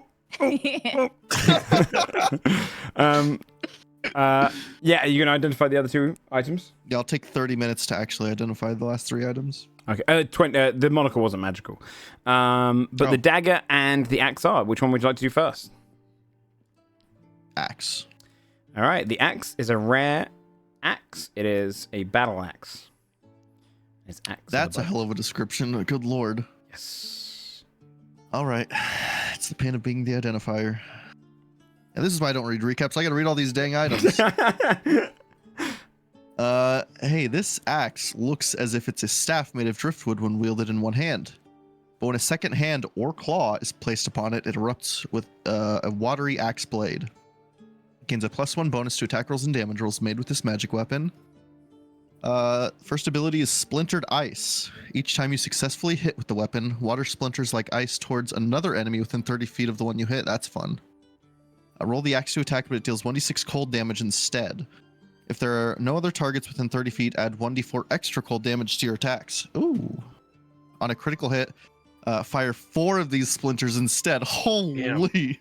Gee. Choosing the same or different targets and roll for Each to hit each. Second ability has another one above that. Tundra Wave. Once per day, you could slam the axe into the ground and cast the Tidal Wave spell at 4th level from it. The DC for this is 15. This version of the spell does cold damage instead of bludgeoning and leaves icy, slippery terrain on the ground to just spread over. Any target who enters or ends their turn on the ice must make a DC 15 dex save or fall prone. You can recharge this ability once per day at dawn by submerging the axe in water. That's cool. Yeah. Oh, yeah, this thing's cursed. When submerged in water, your body becomes slimy and fish-like. Ugh. Badass. Gain the ability to breathe underwater for 1 minute in this form. Yeah, that doesn't sound so bad. Yeah, that's good. During such a time, you can communicate with a Garotoa and vice versa, a saltwater kraken, as if you were face to face with the creature. You both know where the other is during this time. That's sick. You get to make a friend. How is it? So you just get to have a friend? Great. Yeah. What's the Though downside? your capability for breathing underwater disappears after 1 minute, the fish-like appearance remains for 1 hour. Oh my Vital. God. Damn. It's not the Yeah, but, worst like, curse. If you're going There's like to bed, benefits to that. Yeah, you just like- made the assumption that it'll be your friend and not that like Yeah, this your, thing. This your Yeah. biggest We fucking can't- is a kraken that knows where you are. Like Yeah. we Yeah. can't just Yeah. not Show, go that way. make us think That's that just- everyone yeah. sucks. Make a friend. Why can't can't be that a be a friend. friend? why are You you get to so date it. skeptical? Why don't you just trust people? I don't know, Maybe because they're we probably just killed nice. his loyal servant and stole the axe. And it's Maybe like, he hated that guy. We don't. He's just We don't know their lonely. history. But now Hey, that we're you know what? friends, we can Make a friend. ask. Make a friend. He I wants a I'd love to. friend. I would If I was love to. proficient with Yeah, great but I axes. can't even pick up an axe. Oh yeah, so relax. I just look at it.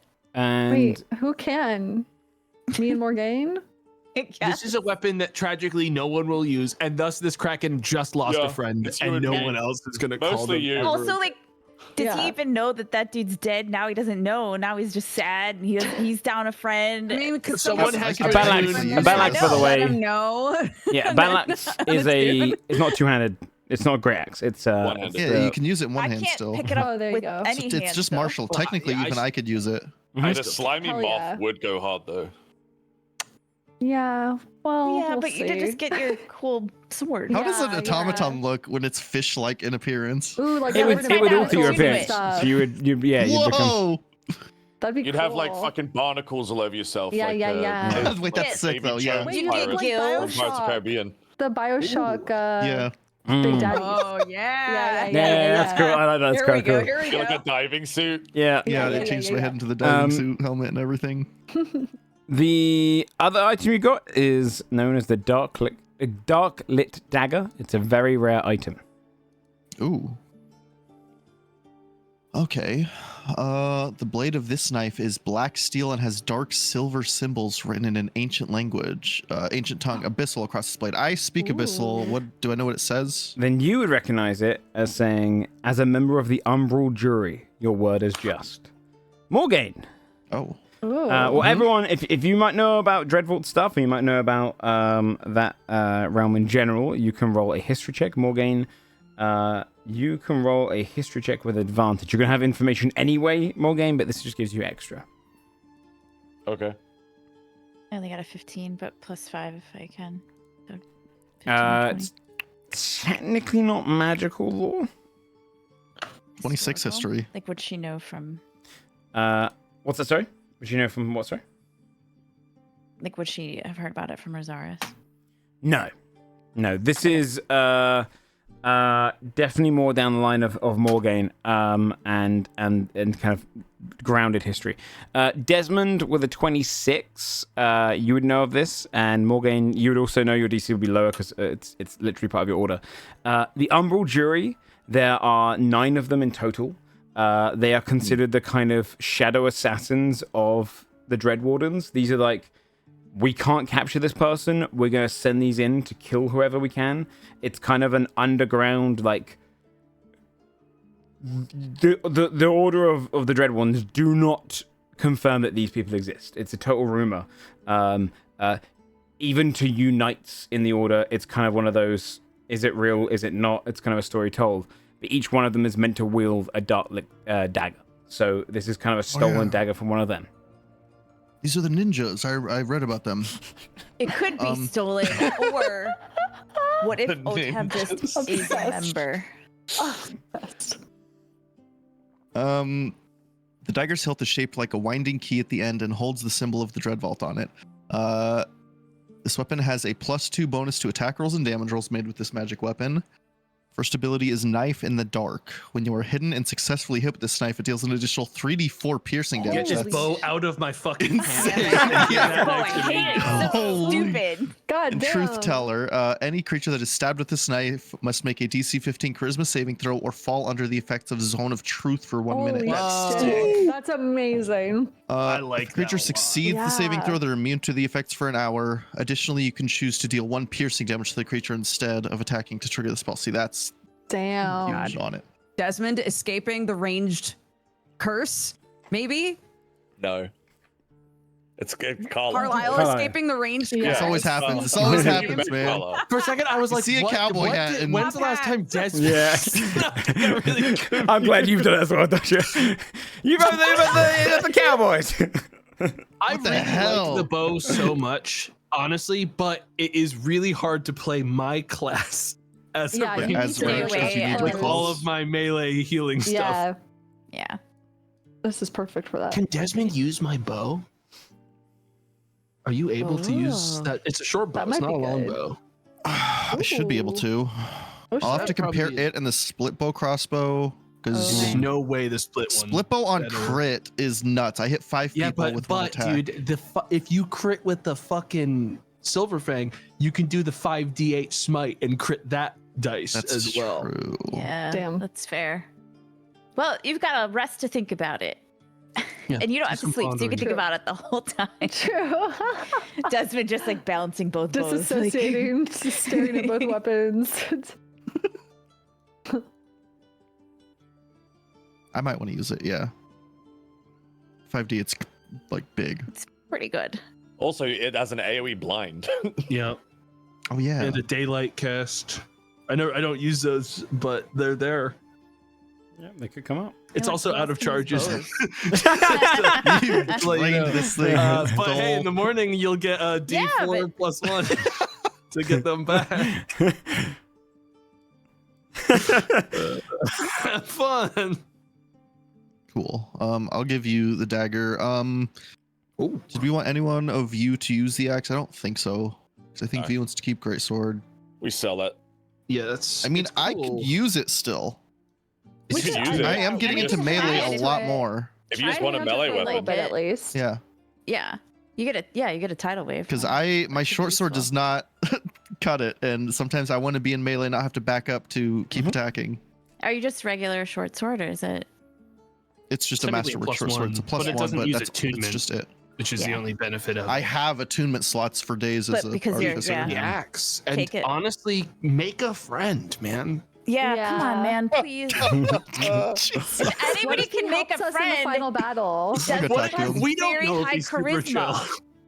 What if he's chill? Yeah. What if he's in one We of the gotta find out. vaults? Before you use the Dude. sword, like before you use it though, just like hold a glass of wine out because that makes you Yes. super friendly. Very So approachable. come with me in the Mind Palace. I don't know. You can just think about it. It will. We'll practice. Offer it to Okay. him. Desmond, picture yourself holding a wine glass. Yeah. Be like, I don't drink, but I got this for you. But make it bigger. He's a kraken. No, bring two so that you know. yeah, that's yeah, like- yeah, yeah. So he doesn't think you poisoned it. Right. Yeah. Yeah. Take a sip of both. Yeah, and then, Joe, can Desmond So even mix them swim? Don't most automatons just sink? He can now. He's got this axe. Well, I don't think want to I'm power trying game to it. fish. automaton. If I turn into a He's fish, right? slimy. Yeah. I mean, diving just suits go also slimy. just sink. I don't know what to tell I'm you, saying Bioshock diving Flavor. suit. they're literally designed to sink. I will say this though: whatever form you take, the intention of the curse is that you'll be horrific, and it will probably affect your charisma rolls and like persuasion stuff. So as long as you change it to be a gross automaton version, you know, like maybe some pulsating I like the kind of idea of like barnacles. barnacles and Yeah. like Yeah. seaweed hanging off me. Yeah, you look like a terrifying I sea look like the monster. Scooby Doo ghost guy. Yeah. Yeah. But yeah, with that being said, you sat there. You would have moved out all the corpses from the area. The barkeep says, "Hey, Tanzania, you all look like you get some rest. I can finish up cleaning up down here. Is there anything more upstairs?" Well, a bit, but we could probably help with that too, dear. I'll keep cleaning down here. Yes. Well, you're welcome to board here if you need to. Not sure Thank what you. your plans are. Right. That'd be quite helpful. Thank you. And this, he kind of pokes his broom through the mist. Will this ever fade? Oh, it will, dear. About what? 23 and a half. It's been like half an hour. Yeah. Like 23 and a half hours. Is it safe to breathe in here? Or?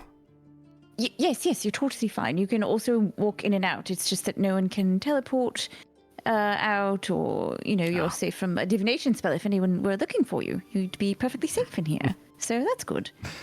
That gets me out the house for a few more hours then. Wow, dude! Wow. I'll clean up around here and feel free to take any of the rooms upstairs. The largest room was occupied by a nasty creature. I don't know what happened to him, but if he's not around anymore, then it's up to you. He's not. Did I do that? They're all quite And, neutralized up there, dear. He taps the box again with Otami. What do you want to do about this one? Well, if you're willing to at least feed them, don't let them go. All right, whatever you do. But if you could at least keep them alive long enough for us to take care of them in another day or so, that would be really helpful. Sure. Okay. Well, Keep them in the barrel. I don't really care where you keep them. yeah. I'll keep him alive. Rest up. Kind of starts moving one of the tables back up and starts dusting it down. So, is there anything you guys want to do before you go to rest, or is there anything you want to plan to do, or are you taking a long rest here?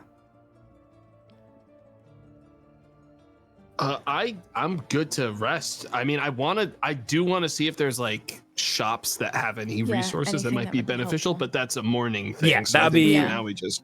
The idea you can kind of get from the town as the town is settling for the night, and then by tomorrow there'll be some shops that will open up.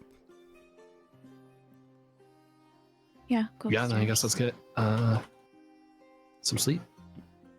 Okay. I think Tak would stay up a little bit later, probably have trouble sleeping, and would continue helping to clean. You would notice as well, Tak, then, as the kind of night progresses, there's a very calming nature of the town. You can see various people kind of now coming out of hiding. There's kind of people celebrating out on the streets. There's an excitement. There's a talk kind of going around. You can see some people come in and they get drinks. Like you'd meet some of the rebels who have fought that night, who are like can't sleep. The adrenaline's kicking in, and they're telling you about how they actually managed to fight back, and it feels good to be back in the town. There's all this kind of talk of just excitement to like be home, and it's all of those who take residence. One thing about Songrest that has happened over the last 5 years is the guard had been replaced. Most of the guards have been fired from their jobs. Some of them even been put to work. Some of them been exiled or falsely thrown in prison. So you're seeing a lot of like prisoners who come out, and like some of them are excited to kind of get a drink in their hands for the first time. And the innkeeper is happy to stay up pretty much all night serving them drinks and whatnot. A lot of them on the house. But they try to replace most of the guard and the kind of the oversight of Songrest with House Lepos people and their own loyalists. And with them gone, Songrest already in one single night feels closer to how you remember it. It feels far more welcoming. You feel the people have this kind of general like camaraderie. And it's very well contained within the tavern. The excitement comes into the tavern. Outside there's blood, there's battle, but inside there is this kind of sanctuary of, sure, the castle still remains unconquered, but the greater part of the town is theirs again after so many years. And you'd be able to kind of, that would like help ease of the night. Others are coming in helping clear up the room as well. There's a kind of almost this general passion to help one another. So by the time you kind of whittle down to sleep. Yeah? I do have something I do before I went to sleep. Sure. I think, Tak would continue helping to clean up, would help pour drinks, and I think would sort of bask in the feeling of, you know, all of these people that they were actively trying to help for so many years, that they were convinced their sacrifice would be helpful for, to see the beginnings of their lives potentially improving. I think comforts Tak quite a bit, and they're able to sleep eventually. Yeah. Andrasa? I think Andrasa only has to transfer a few hours, so I think what she would do is she would go up to one of the rooms upstairs, and she would cast see invisibility. And then just kind of walk the hall upstairs and just sort of look around. If she doesn't see anything, I think she'd go downstairs.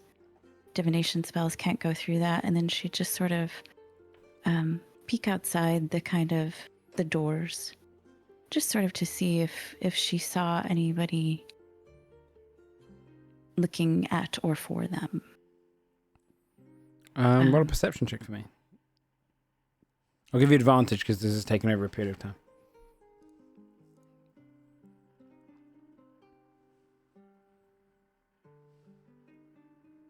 21. It seems like you're free from kind of oversight. It seems like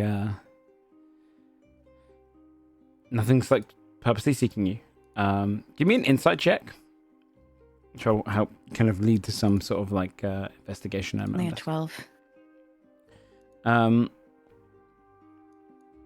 Let's do investigation instead, actually. I want to do investigation because this is kind of almost you've assessed the area.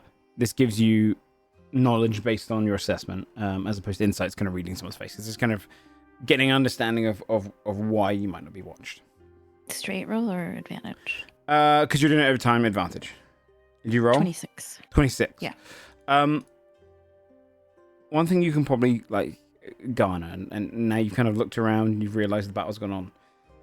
Songrest was almost always intentionally meant to be a deterrence for the castle.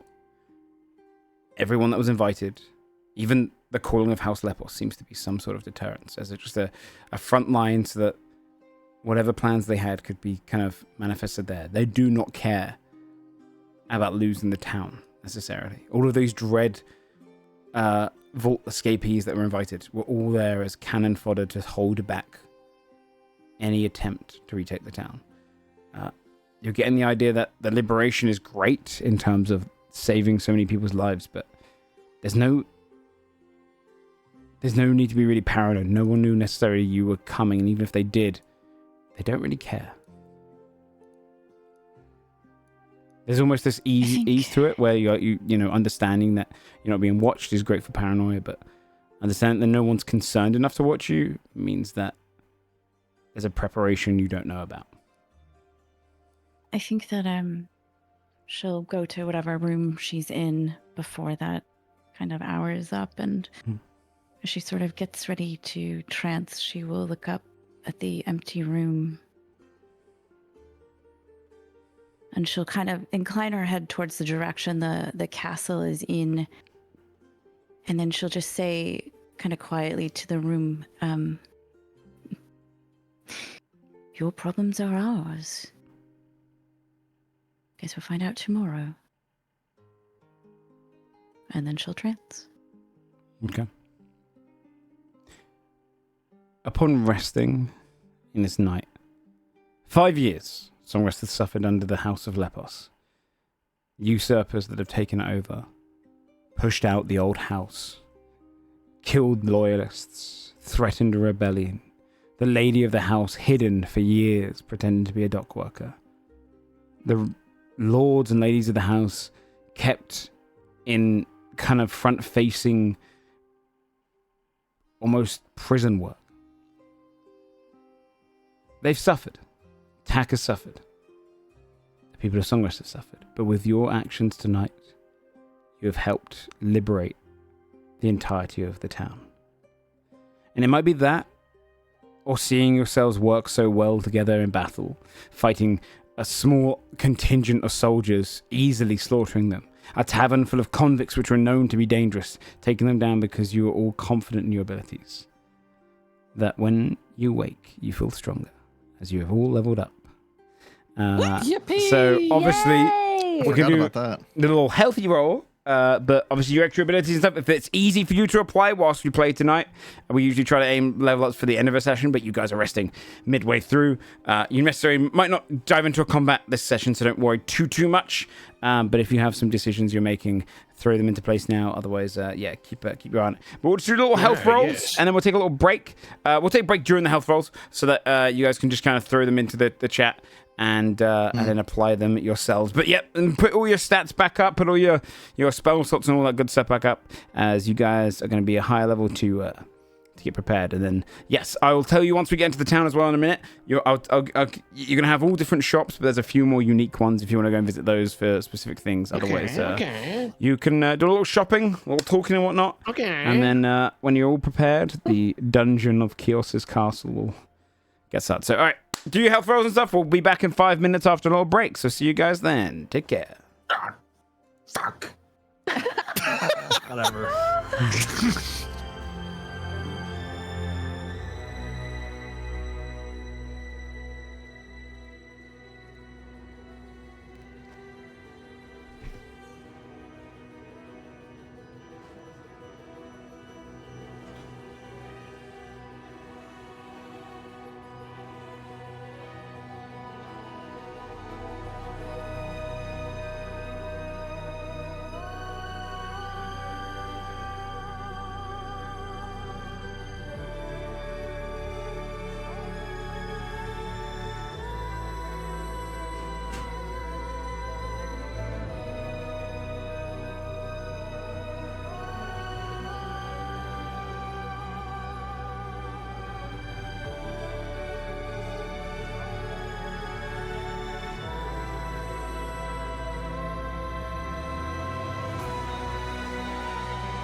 Okay, chat.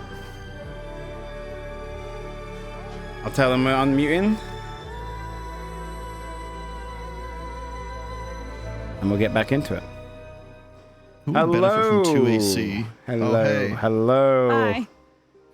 Level 11 now, everyone, right? Joe. Yep. Good Yeah. stuff. Level 11. And all the benefits that comes with that. I don't remember what happens at level 11. Is it the new spell levels and is your proficiency gone up? No, Proficiency doesn't go up yet, man. that's a 13. 13. Okay. All right. Well, hey, the new stuff comes in with the new spells and effects, I think, right? So it's a good level. So there you go. Level 11. Feeling stronger the next day. Song Rest has been liberated. So this is the kind of thing you have access to. So across the reaches of Song Rest, you would know that there's pretty much like every standard shop that you might want to go to, right? Like you have all of your kind of your general store, your armory, your blacksmith, if there's any kind of general means you have. But what I'm going to do for towns like this is I'm going to kind of almost give you those options. You can go to any one of those if there is something small you want to buy. If you want to go buy a ladder, if you want to go and buy a new set of armor, that kind of stuff. Most towns won't have magical shops, cities do. But there is 3 unique shops that will contain magical things in this one. So the 3 unique shops that will have unique things in them.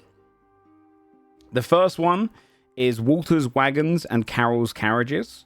So if you want to go and look at some wagons and carriages that will help you along your... We need wagons right now. Is that... No, but who knows where you go? Who knows where you go after this? This guy better have some crazy wagons for you to be telling us about the wagon store in town, man, is all I'm saying. Okay. I'm just saying, unique shops, man. You know, you come out of Song Rest, there's not going to be a wagon shop again. Not like this one. Charming Charms is the second one. Charms are kind of a new little feature thing I brought in, so that's slightly magical items. And then the third unique shop is called Restful Nights, and it is a kind of shop where you can buy stories to fall asleep to that will give you benefits for the entirety of the next day. It's almost like potions for the next day. Those are the 3 unique shops here in Song Rest if you want to shop around before going out. Other than that, you've got the prison, in case there's anyone you want to go and interrogate. You've got the town hall to stop in with Zonya and all of the kind of leaders of the rebellion. And then, that's pretty much your main focus. So if you want to go to the prison or the town hall or any of those shops, now would be your time to do it. Because once you enter into the dungeon, there is no going back until it is done. I'll tell you what, I got a good feeling about the wagon place. I think that's going to come up to... Maybe after. We have time to stop at every shop. We may as well. No Yeah. time. Why do you put quotes around time like that? I mean, That we have as stressed me much out. time. We have as much time as this pressing issue allows. And the 2 inns are the one you're in, Honey and Lemon's Gratitude, and the other one's called Vibrato Belly. Or Vibrato Belly. So, in case you want to get food and stuff like that, if there's anything you want to do, otherwise, yeah, it's shops and kind of stop in with leaders and stuff. Any prep. Well, we should definitely talk to the leaders before we go. I think that's wise. And then swing by all the shops. Yeah, I think Tack would want to talk to Zonya ASAP. You guys would be down to just go like check in with them first. Yeah, I'm down. Sure. Makes more sense than going, oh yeah, we went shopping before we decided to talk Yeah. to the leaders of the Shows up resistance. with 4 bags. Hey, Sorry, we're 4 hours late. how Not a wagon. crazy is this, guys?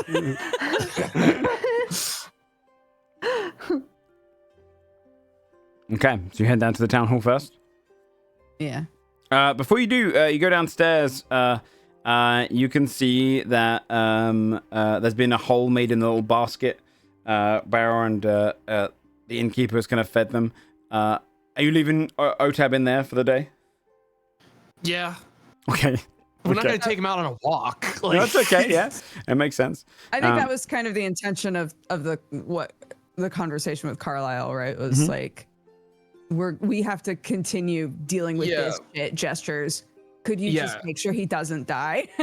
Because we don't want to bring him to the rebellion and then be like, oh, we need to kill that guy right now. He actually needs to die right away. So this is us doing a nice thing by not.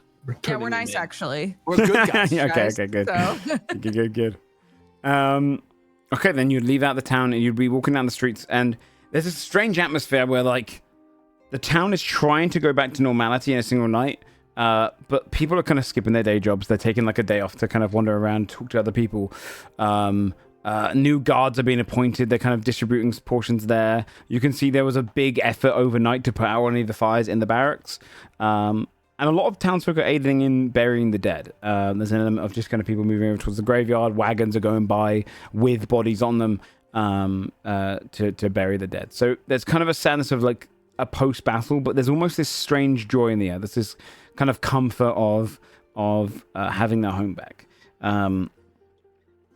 You'd move towards the town halls, kind of centered near where the fountain point would be. For you, Tak, you'd see that moment where choir's crescendo should be right there as a centerpiece in this portion. It's just disappeared.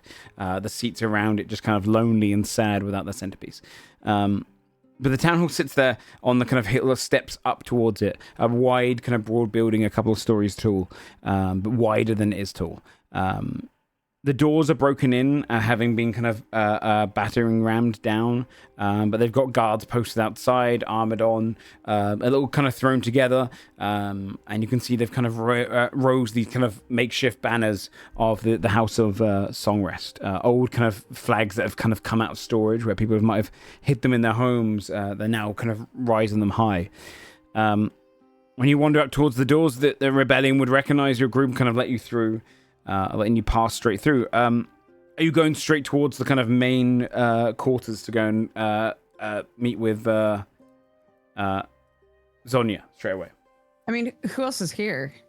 You'd have the entirety of the who you expect from the previous rebel that was in the sewers. Yeah, Loramil, Okay. Zonia, all of the kind of the Frezim, Zaxis, they're all here. So it's if you're going straight towards Zonia, she's going to be in the main kind of hall. Muted. I figured we'd want to check in with Zaxis and Frezim as well, likely. Just to... Yeah. Who are you going towards first then? Sonia, I think. Okay. Yeah.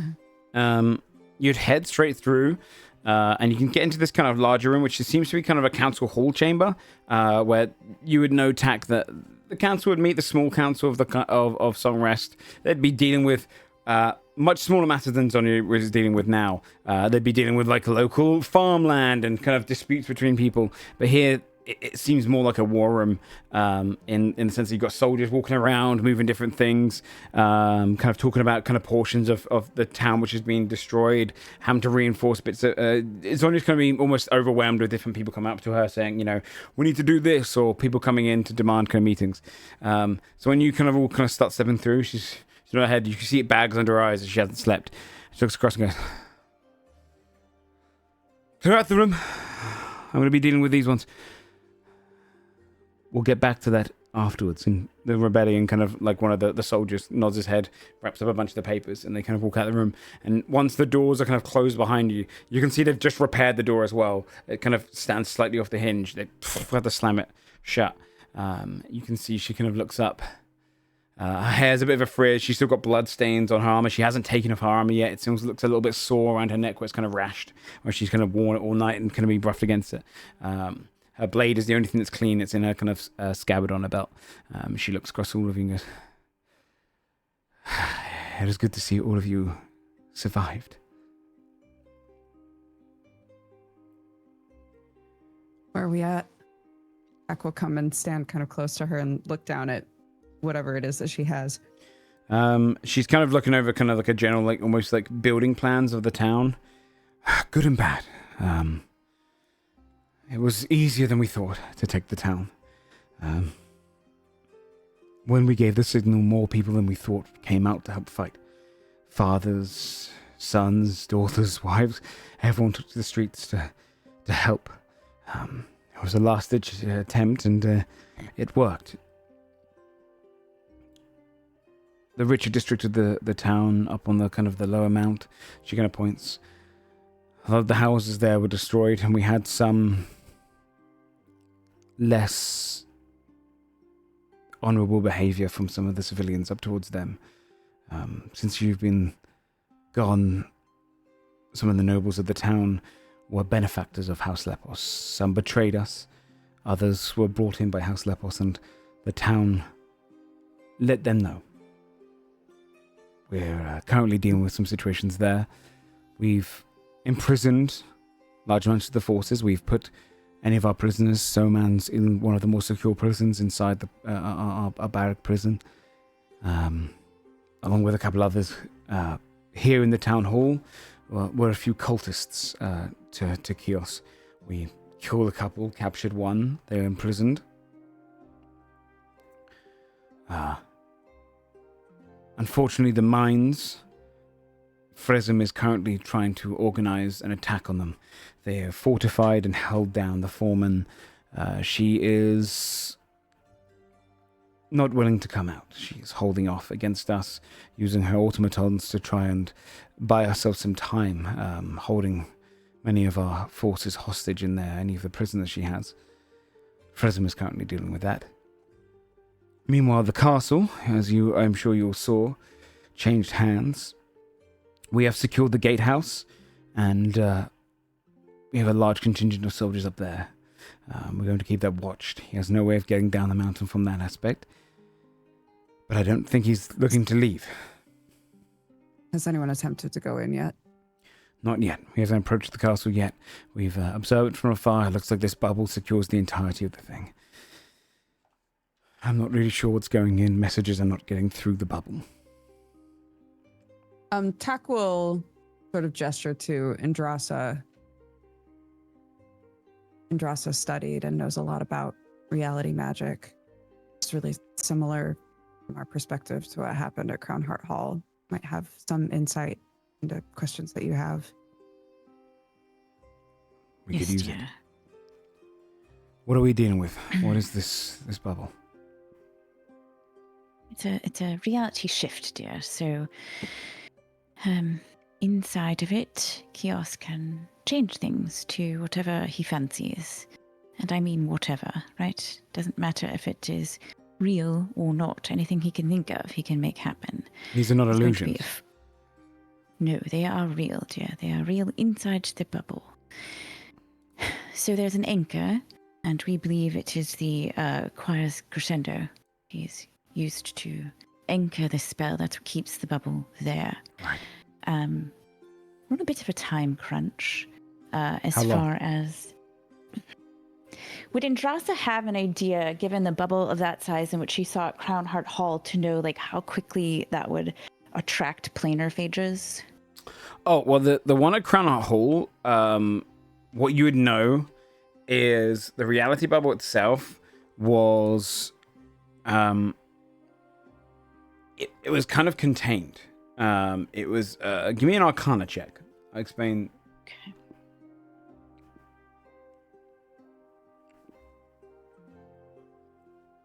Sorry, I just... That's okay.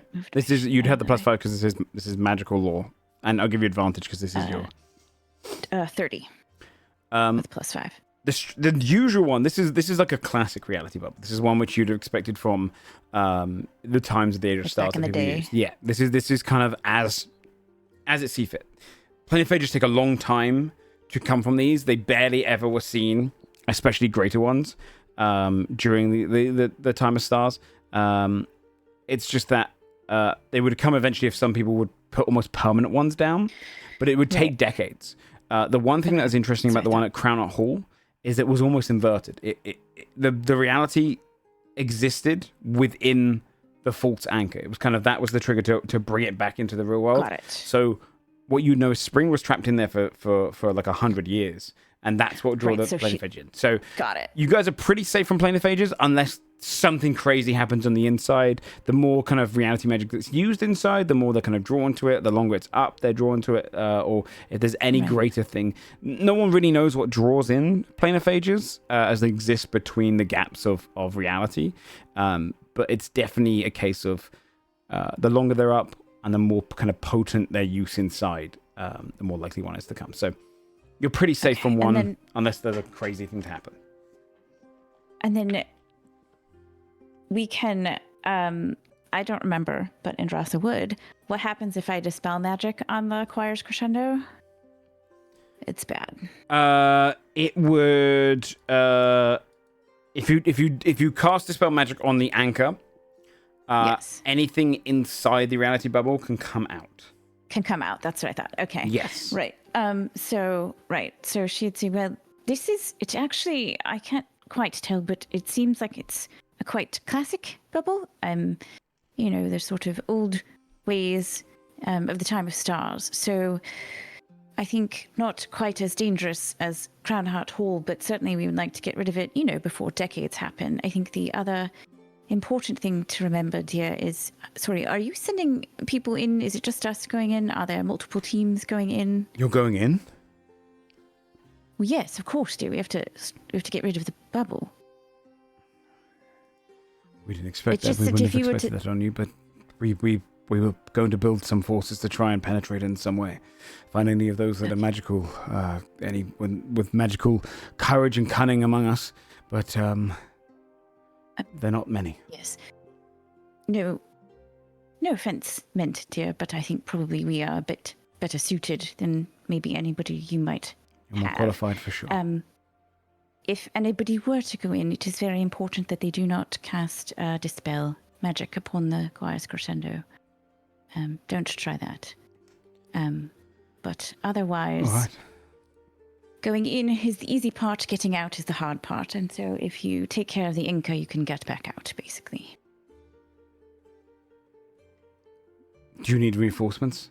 I can send in a force with you, or attack from a different side, perhaps.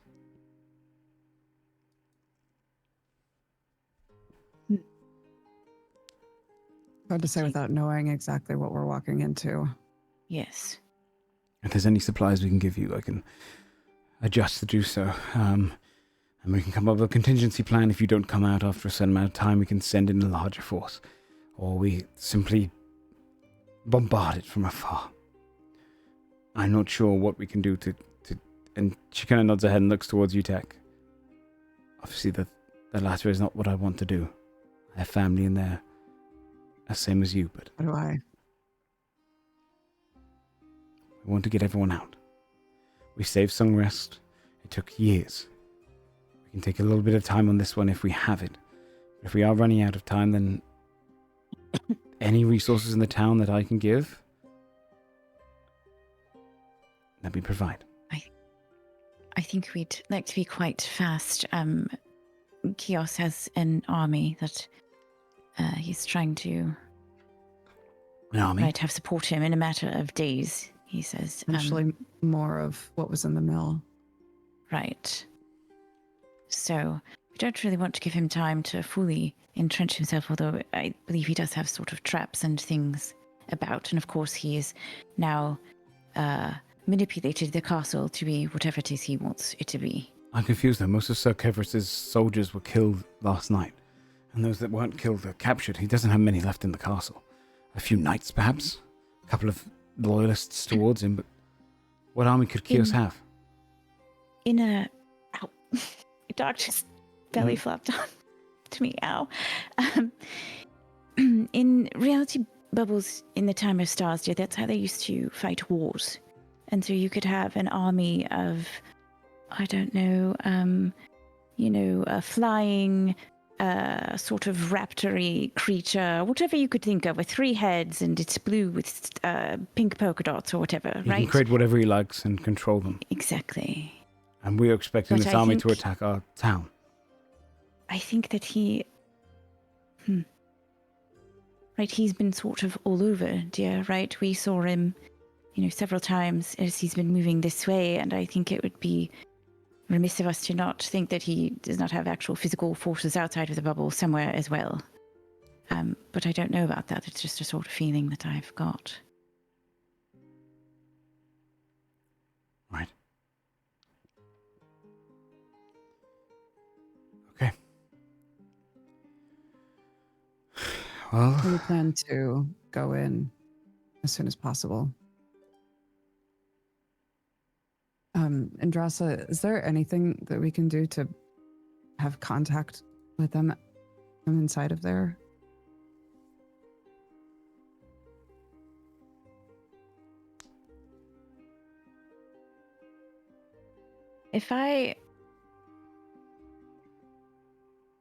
Would sending work outside of that? Like from inside to give me an outside? Arcana check. Okay, great. If I get advantage, 28. If not, 22. This is your full magic. You can get advantage. Technically, yes. However, reality magic it's an overpowered form of magic when you have a bubble up, because building a bubble is very powerful. It's equivalent to basically casting 8th or 9th level spells, depending on the size of it. That's why you need conduits, so it's kind of almost helping you cast that. You can, with reality magic, make it so that the sending spell dissipates on its way in. You can control certain kind of magic that would come in and out.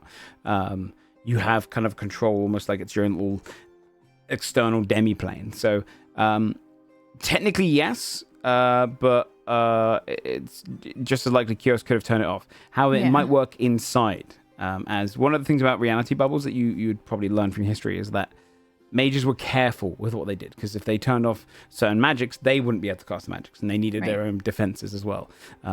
So it wasn't uncommon to block out divination magic or any form of communication magic from out into it, but usually they'd keep it on within. On in. Because that's the way they can communicate between their own forces. I think she would explain that. I also have a question. Mm-hmm.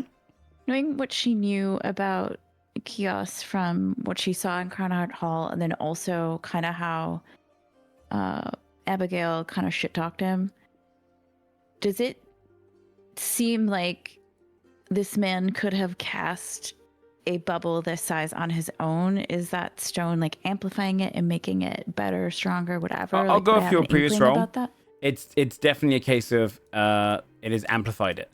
Okay. He doesn't seem like he's there's definitely an element of Salandra Abigail underestimates him. He's definitely surpassed himself since he was involved with her. But he's definitely not a 9th level spellcaster. He's not creating this bubble out of nothing on his own. Right. He's definitely had to use. Give me an investigation check. This is going to be like a based on things you've learned about him.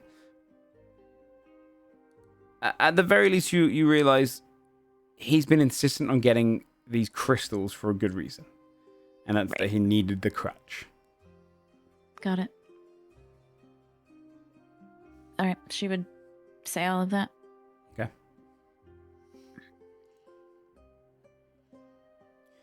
Well, if that's the case, are you good to go there tonight? Possible, yeah. That's the plan. Oh, well. If there's anything I can provide you this day, otherwise, if he has an army in there, the best thing we can do is reinforce as much as possible, and if you can contact us in any way and things are going wrong, we will evacuate.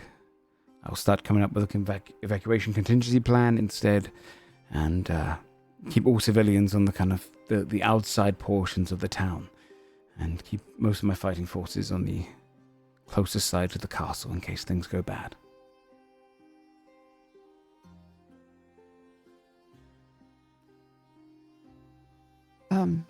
Can I have a moment with Sonia? Of course, dear.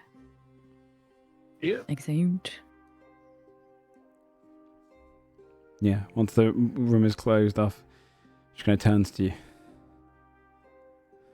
You look like shit. You have to sleep. I don't know when I can sleep. not going to be able to give any sort of advice or any sort of commands to people if you can't think straight.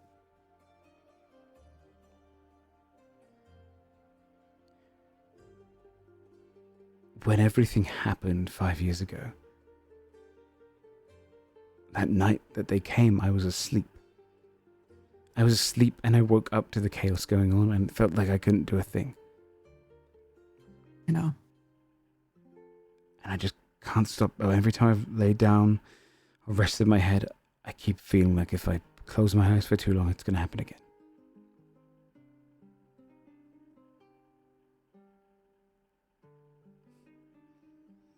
Now, if you've got anything that can help me sleep, I would appreciate it, because as much as I know that it is not a good idea to be in the state I am right now in case something does happen.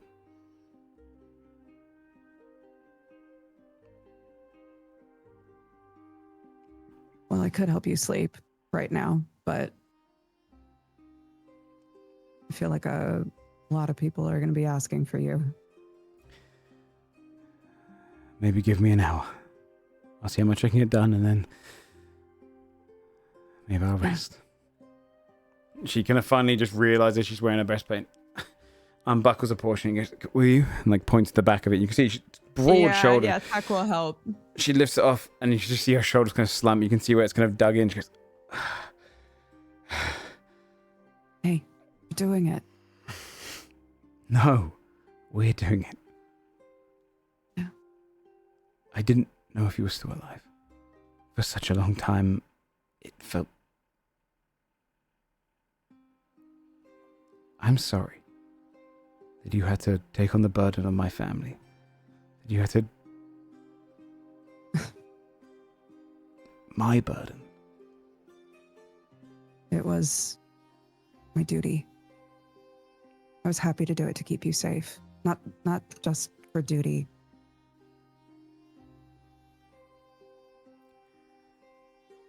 It's hard being a ruler. No, sorry. No, it's... I didn't think of it as having someone who was serving me in Crown Art Hall, doing their duty. I thought of it as a friend that had sacrificed themselves. And it made it tough. Tough not to just come out into the public and say exactly where I was. To give you the chance to get away. And as much as I hated watching my home change and alter piece by piece as I pretended to lift crates of fish day by day, every time I thought about my position, I thought about yours. And it humbled me. You took on so much more. And this town will never forget that.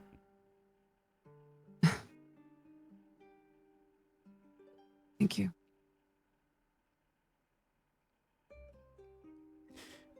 For what it's worth, every last one of them in that house is a piece of shit. So don't feel bad doing what you got to do.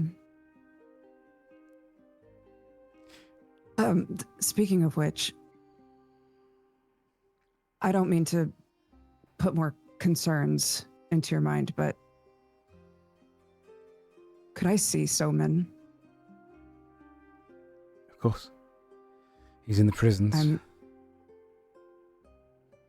I can make sure that it's really him. I don't mean to presume. I don't mean to overstep. I'm not suggesting you have malice in you. I don't know what happened in that house. You can ask anything you want. If you harbor any hatred towards him, I'd ask that you keep him breathing. He is a valuable asset to us. As much as I'd love to see him punished to the full extent of our laws here, if it means trading his life to save your parent or my brother, I would do it in a heartbeat. Won't hurt him. Promise. And you are right. He's the, other than a couple of their delegates have come along here that I had the misfortune of running into, he is, well, to put lightly, a piece of shit. He's not even the worst. But insufferable. Yes. Pac will sort of straighten up. Would you mind guiding me? Of course. She kind of wanders out to the door, and she stops for a second and goes, I'll give you the directions down to it. I'll let you go. Sure. You should bring your ally, Sir... Oh, Morgaine. There's an interesting person inside the cells that was already there when we were freeing everyone. They weren't a part of our town. I believe them to be part of that order. The one that she belongs to. Oh. We weren't sure to release them or not when we were releasing our own prisoners. But as she judges. Thank you for letting me know. Yeah, I'll get her. I'll deal with everyone here. The prisons are down the road to the right. It's the last barracks nearest to here. Tolemil is there, and he'll let you in. Okay. I'll be back in an hour. I'm going to knock you out. I look forward to it. And she kind of, when the door opens, you can see the people already waiting to kind of come in. Yes, come on in. She turns back towards the table and continues her work. As all the others, you're all out in the kind of corridor area waiting for Tack. Yeah, Tack will come out. The prisoner that they have, the son from Crown Heart, I'm gonna visit and double check that he actually is who he says he is. We're not the first town to think of using changelings for this. And Tack will turn to Morgaine and touch her arm just to make sure she knows that I'm talking to her. Apparently there's a Knight of the Dreadvault in there as well. So Zonia thought to bring you. As a prisoner? Apparently they were there already. Someone that House Lepos put in there, apparently. I see. I didn't get a description. I don't know anything about them, but if you'd like to come with me. Yes.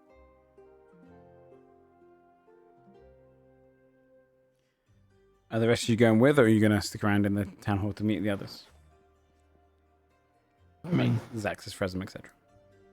You can do it piece by piece. Carlisle will hang out wherever folks want him to hang out, but it seems like that's a two-person trip, so he's not gonna just tail you.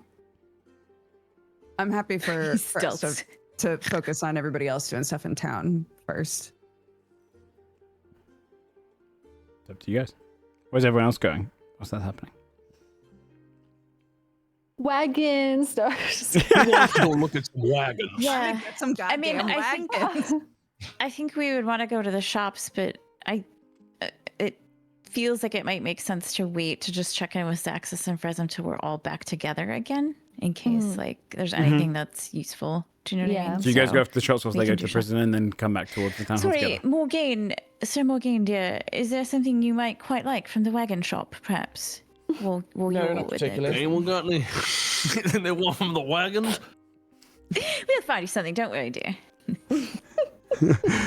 I appreciate your consideration, but I'm fine. I think Tack and Morgaine looking at each other like, was that a joke? They're joking, right? Then you know she likes souvenirs, you guys. It's important to be excited for some things when stuff's always dark and bad all the time, guys. That's true. And it That's can be true. a wagon You know what? place. I love the idea that this is like the equivalent of people who are really into cars. Yeah. It's like, I just want to look at the wagon. Yeah. Look at the wagons. Do you know there's what are they? Wagon wheels? Do you think they might have some of those? That'd be kind of nice. You'd be able to leave the kind of town hall and all kind of like split off into your own directions. You would, I'd say, the time that it takes you in the wagon shop would be the same time you go in the prison, so you can go to the other shops as well as a group. You would wander off to go and find the kind of wagon shop over. It's closer to where the granary is, on the kind of industrial portions of the town, where all the kind of the warehouses and whatnot are. But whilst they're going there, Tack and Morgaine, you'd head over towards the prisons where some of the rebellion soldiers are around. They'd recognize you, kind of usher you in. The dockmaster, the turtle that had been looking after Zonyo these years, he's kind of been put on charge of the kind of prisons. And you can see he's kind of very well organized. He's got a whole kind of charter of all the new prisoners and ones released, etc. You can see he's kind of ordering people around. He's very much like almost treating it like he does the docks. It's extremely organized, the prisons. As you kind of come in, he goes, yes, how can I help you? Sonia gave us leave to see 2 of the prisoners, the Dread Warden and Sobin. Very well, yes. There's he kind of hands over points a little roster of all the names when he goes, Soman's in our most secure prison right at the end of the hall down there, on this level. The same with, we have on this level as well. He points to another one. We've got one of those cultists, if you want to go and talk to them as well. But then downstairs, right here, cell number 4. Is where you'll find, what's his name? He kind of picks up Rickil. Sir, I'm not sure if he's a knight or not, but he says he comes from the Dreadful. But feel free to talk to him at once. I'll make sure no one is overhearing. I could look at Morgaine to see if Morgaine reacts to that name at all. Do I react to that name at all? Give me a little history check. You can choose to do it with charisma if you like, because it's kind of a streetwise check if you want to do.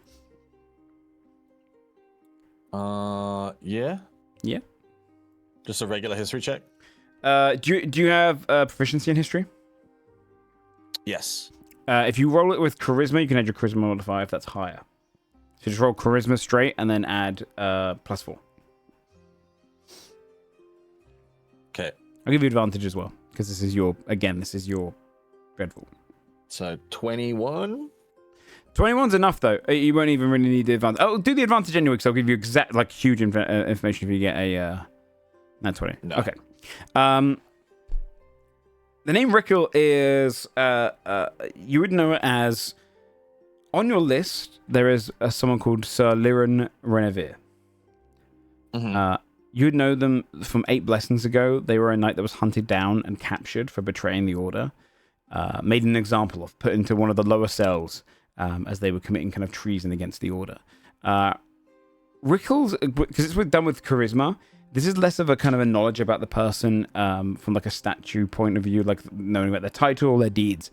It's more knowing about the general reputation. Because they were the squire to this disgraced knight, they basically remained squire. They never, like over the last 8 years, they've kind of been given the shit jobs. They've been given kind of external jobs and... never really seen advancement of rank. It's strange that they're so far away from the Dreadful, because they were usually kind of, given the worst duty of looking up the top guards or standing night guard in the worst spots or kind of small beer going after people. They were never given a knighthood, despite probably deserving it for the last few years. They were treated kind of with malice just because they were associated and trained under a disgraced knight.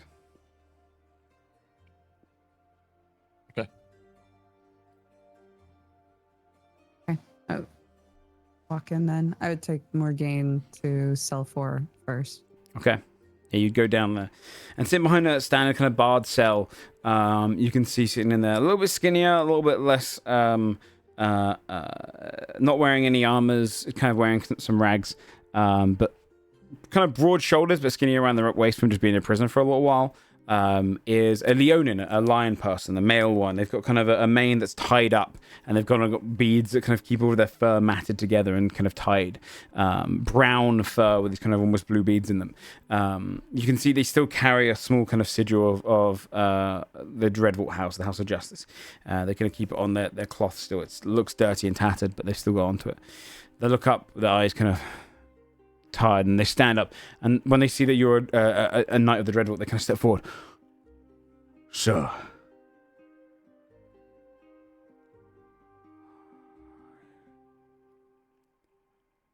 have you come to punish me? Come to ask why you're in here. I will take full punishment for forgoing my duties. I I'd heard that Sir Lewin was on a list being hunted, and I wanted to see if I could get to him first. Why? I wanted to ask him. I wanted to confront him about his betrayal.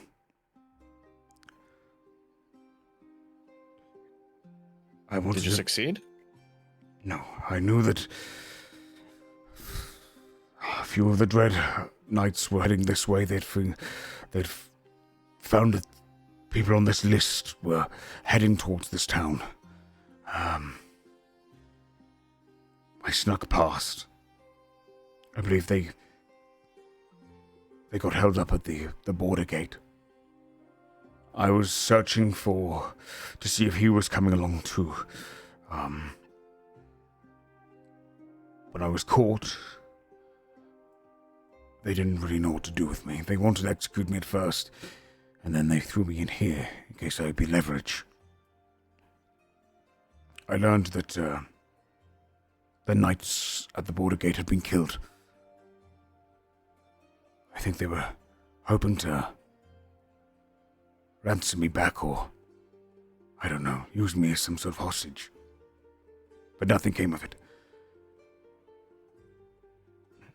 I know I should not have left my guard, I know. But you must understand that, and I say this fully well knowing that it might come with further punishment, but I believe my sire to be innocent. Innocent? He was one of the most noble, honorable people I've ever met. I'd known him since I was a boy. I grew as a cub into the Leonin I am now. Through his tutorage, he was dedicated. He was honorable. He was committed to justice. And the night before he was taken and captured, he told me he discovered something dark about our order, something wrong. And he meant to confront it. But he wouldn't tell me because he said it would endanger me. But he would never question the order unless he had reason to, sir. I know this of him. I know his heart to be true. I know him to be honorable. He must have found something, and I know. I do not mean to stand on the side of a traitor. I just think that maybe there was something more. I think he was too good of a knight to have been a traitor.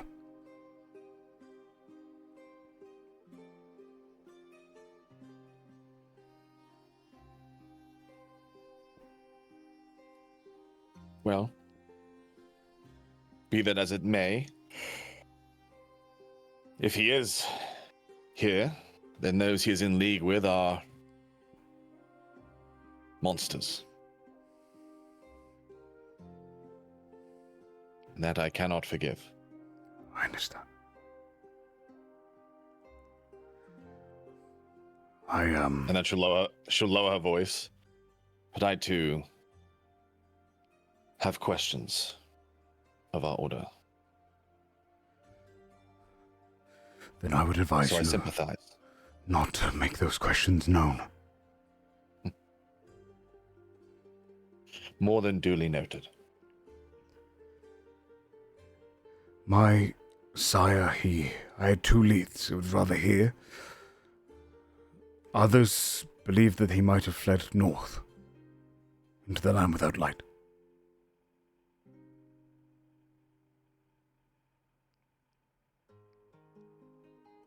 If your blade is to come across his, I would ask that you just first use your tongue before steel.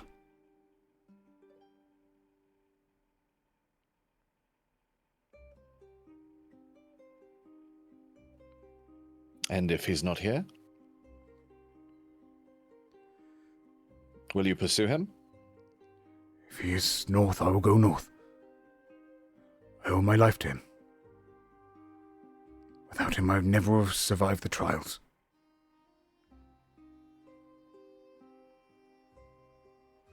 Where's your equipment?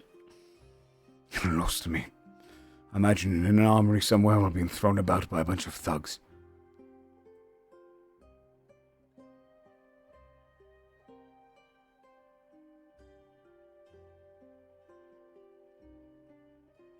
Give me 1 moment and I'll be back. He sits down.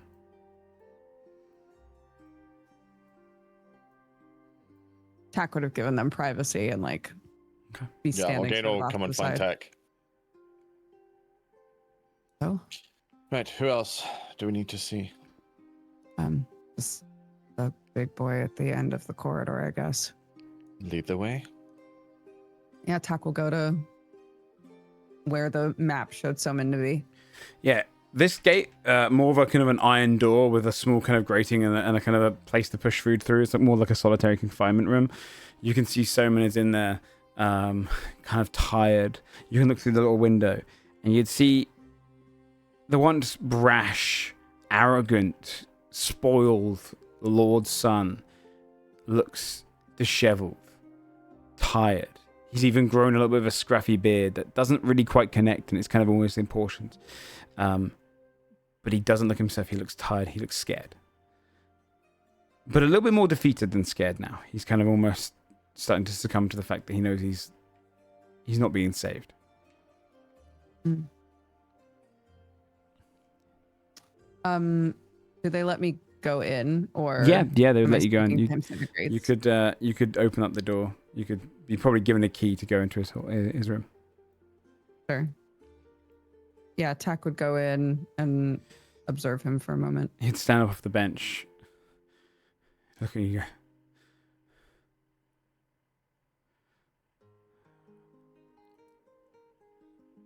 I'm hungry, and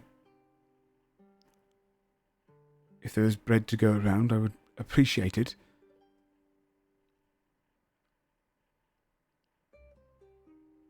Mm. I'll see what I can do. I need you to do something for me first, though. I've told you people everything I know. It is something simple, and I won't hurt you. Tack will hold out their hand. Take my hand for a moment. Nasty trick is this? I'll cast suggestion. Okay. He'll... Please take my hand. Yeah, he steps forward and takes your hand. I would like to detect his thoughts. Surface level thoughts. You get into his mind. He's thinking, what is this? What's going on here? Who is this person? Where's my father? Is my sister coming here? He's kind of constantly thinking of all of these things. There's a general background thought in his mind where he's imagining his father coming along and then and saving him, and then he realizes, like, is he abandoning me? Does he care? And a couple of comforting thoughts which they feel more human than ever you've seen in his kind of outward appearance. His older brother is an adventurer, left the family halls, never really stays with the family. He's almost a picture in his brother kind of breaking in and saving him a lot. And he's always like wondering, looking over your shoulder, hoping to see his brother's face. And he's scared. You can see, like, he almost becomes the kind of younger brother in that moment. But it seems to be him. Okay. Tack will let go. Sort of study his face for a moment. What are you looking at me for? Nothing. That's all I needed. Do I know you? Thank you. He sits back on the bench. Yeah, Tack will step back out. Okay. Said there was a cultist in here too. Yep. Did we walk by them? They'd be to the cell nearby. Yeah. Like one of the cells next to this one. Another iron gated cell. There's only about 3 of them. Sorry. And you can see in the window kind of thrown in rags now instead of their robes. Bald head, though, and you can see where there's cuts on their head where they've almost taken out bits of flesh themselves. Seem to be kind of a dedicated like member of this Skinless God cult. They've got scars on their head and like little dips where they've like carved little bits of flesh with them. They kind of sit in there, and unlike Soman, they look very stalwart. They kind of just sit there silent with their hands folded in front of them, almost politely waiting, like being at like a dentist's. They kind of just sit there quietly, just staring forward at the wall. Human man. Lame. Humans. Ugh. Don't even bother. But he has a goatee. Oh my gosh. Well, I gotta they let him. They let him keep his fedora. No keeping. I don't know. Above board, is there anything that we? What if he slips up? What? Just touch him. Yeah. Well, yeah. I'd like to basically do what I just did to Soman, but yeah. I guess there's no hard. Tack wouldn't go in, but would sort of gently rap on the bars. They turn and look at you. What's your name? You will all die here. What a weird name. Crazy name. I know, your mom hated you. I knew at least one of you would make that joke. I loved it too. You made it at the same time. So good.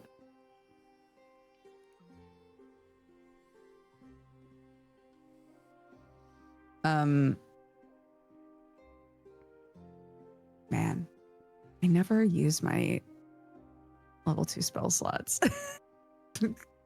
I'll cast Suggestion again and say, come to the bars and take my hand. And I'll hold my hand out. He fails. He stands up, walks straight to the bars and puts it through. Yes, bitch. Takes your hand. I'm in his mind, dude. Yeah.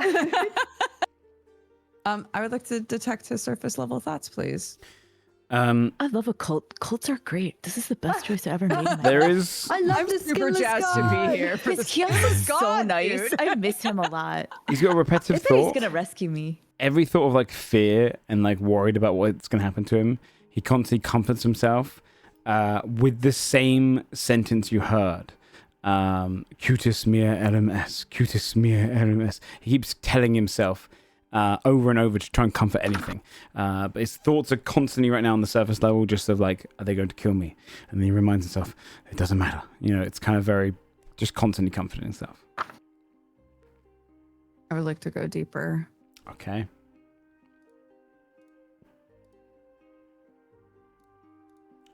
Okay. He fails. Let me just see the new wording on it. So you pry deeper into his mind. You divulge into his like deeper parts of his thoughts, which he can feel you inside, but he's not able to kind of fight you back. You get the image that in his mind he is hoping, like beyond shadow of a doubt, he's hoping Kios wins. He's scared of a life where he doesn't. And you can picture this moment where he's actually, there's part of him that wants to die before Kios succeeds. Because there's this kind of thought in his mind where he's seen the creatures that lurk in the lower portions of the castle, where he's just lined them up, and you can see just various forms of them, where it's just manifested just different, like, weird machinations of Kios's kind of thoughts and creativity put to use of these weird creatures and what they're feeding them. They're kind of feeding them general, just any meat they can get. They've brought in so many of the supplies from the town. They're just kind of diving in there, and he is terrified of those things escaping and killing him. He doesn't want to be destroyed by it. He has this kind of thought in his mind where he saw a rat be picked up by one and it swallowed it, and then the rat became an external limb of this creature out of its chin and like lived as a kind of a squirming creature. And he keeps picturing, what if that happens to me? Like there's a very human element to him where he's trying to put on this front of the cult. It's very much embedded into him. He's lived this life, but he is terrified more so of chaos. But he keeps convincing himself that this is who I am. I'm going to be rewarded for this. They might even bring me back. Like he thinks that he'll be almost a zealot for this cause. Okay. And you also would learn that he knows the castle is kind of converted. And in his mind, he's also thinking about if he manages to escape, how to get back inside. And this sentence, the cutis mea erim est, is how you open the door to the castle. Oh, shit. Okay. Nice. Hack will let go of his hand and walk away. And say to Sir Morgaine, I think we're done. Did you need to talk the night again? No, I want to talk to whoever decides when he can leave. Okay. Yeah, we'll go back out to the Dock Master. The turtle man. Yeah, the Dock Master going to look at you. Yeah. Got everything you needed? Yes. Would you by chance entrust the custody of the night to my order? Absolutely. I didn't really know what to do with him myself. I was unsure on him. Thank you. Feel free to free him. We have some of his goods in here, if I'm to be believed, though I imagine most of it has been stripped bare. Those mercenaries were, they didn't keep record. We're going to nod and take the key and then turn attack. I'll be right back. Sure. And then she'll go back in. Yep. You'd head back down to him. Yeah. Yeah, Tak would say to the Dockmaster, Omen is who he says he is, but more importantly, he's questioning. He's fragile. He's hungry. I think now's the time to start being kind to him. Judy He's in a knows. place where he can be manipulated. Very well. He kind of turns to one of the guards. Go fetch the nicest soup in town. Plenty of bread, meat, all the guts. And you see the soldier goes, for that shit, do as you're told. If I find an ounce of spit in it, it'll be you who'll be doing the night shift. And he goes, yes, sir. Gonna wanders off. And we'll try that tactic. Tak will wait for Morgaine. Yeah, Morgaine, you'd head back down to the cell. He kind of stands up, folds his arms behind his back. She'll open the door and then move to the side. He steps out. You take me back to the Dread Vault to,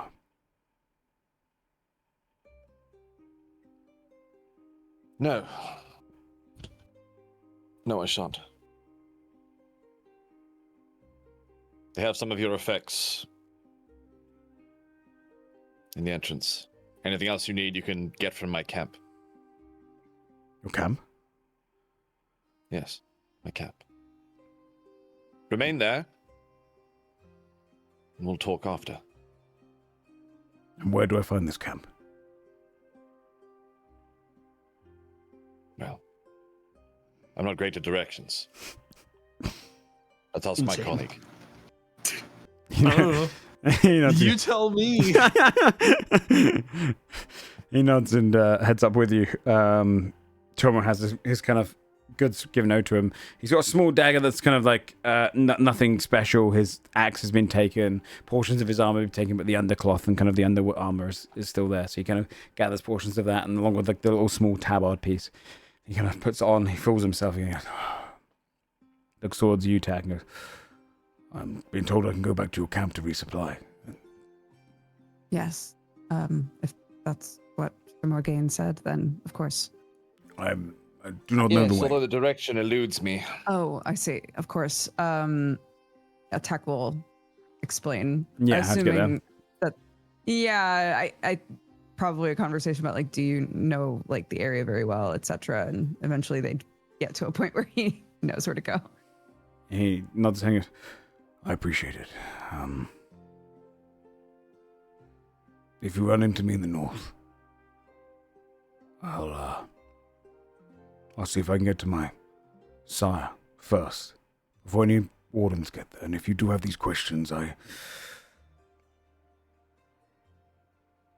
hope you find answers to them.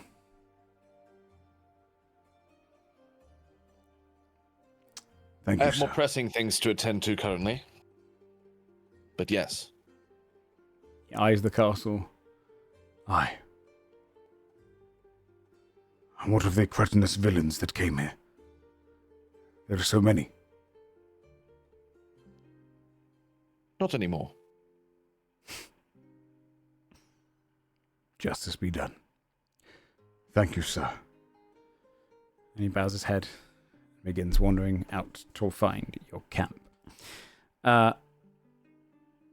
With that being done, meanwhile, the other crew would have head over towards a warehouse where you would see the sign up posted. You can see he's almost putting the sign back up. This person you come across. You can see they're stood on the outside, and they've kind of got like a bob of hair at the back, kind of a beard that comes around the bottom, and just like the moustache is very small at the front. Very kind of ordinary, like middle-aged looking man, but with lovely like blonde hair that kind of goes just past his ears, wearing a little bit of a tunic at the front, and he's kind of like nailing in the signpost above his shop. Which reads Walter's Wagons and Carol's Carriages. And as he kind of steps down the step ladder, he sees you all coming in. You can see the doors are open. There's a series of carriages inside, along with a bunch of wagons on one side as well. And he goes, have I got myself some customers? Fantastic. Hi there. Name's Walter. Welcome out to my wagon shop. Can I show you around? Can we leave? And away we go. I feel like now I need to ask, based on your description, you said, based on his voice, you said a tunic at the front. Does this man also have a tunic on the back? No, he might not. It's like a waistcoat. He's wearing like almost a waistcoat that doesn't really match the kind of like almost like turtleneck shirt he's wearing underneath. But the linens he's kind of wrapped around. It's almost like thrown on to look smarter than he is. And he kind of smirks and goes, the shop is back open right now, so if you'd like to come on inside, I can show you around. If you're looking for a wagon or a carriage, I can find Carol. I look at Carlisle and I'm like, shoot him. And then I turn, no, I'm kidding. I don't. Sure, I'll walk in. Begrudgingly. Well, what are you looking for today, everyone? Is it a wagon or is it a carriage?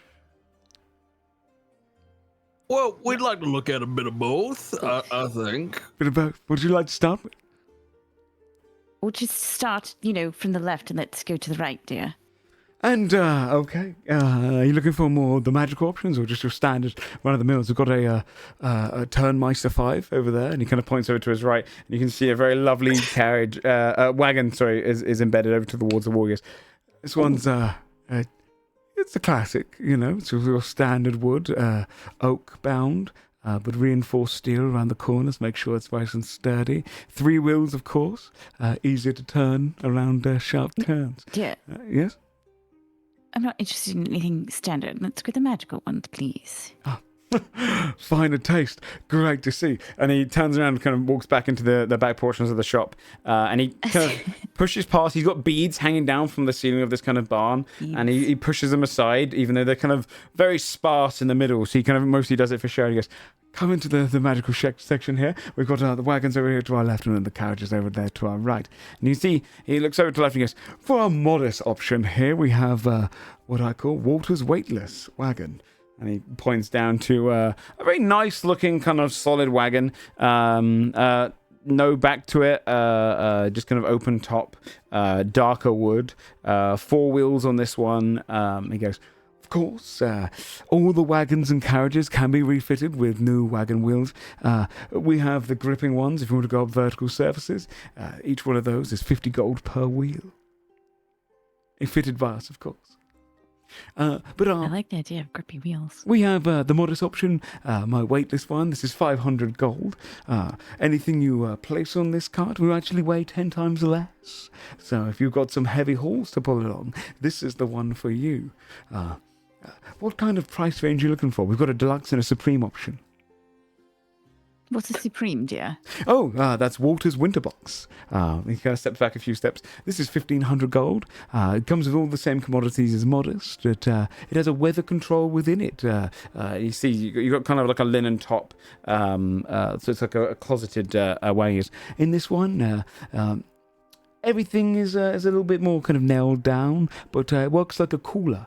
You put some fresh produce in there, it's going to keep nice and cool and well temperatured. Oh. But you can also put some hot food in there and it'll keep warm for the majority of the time. So Just it's for great food?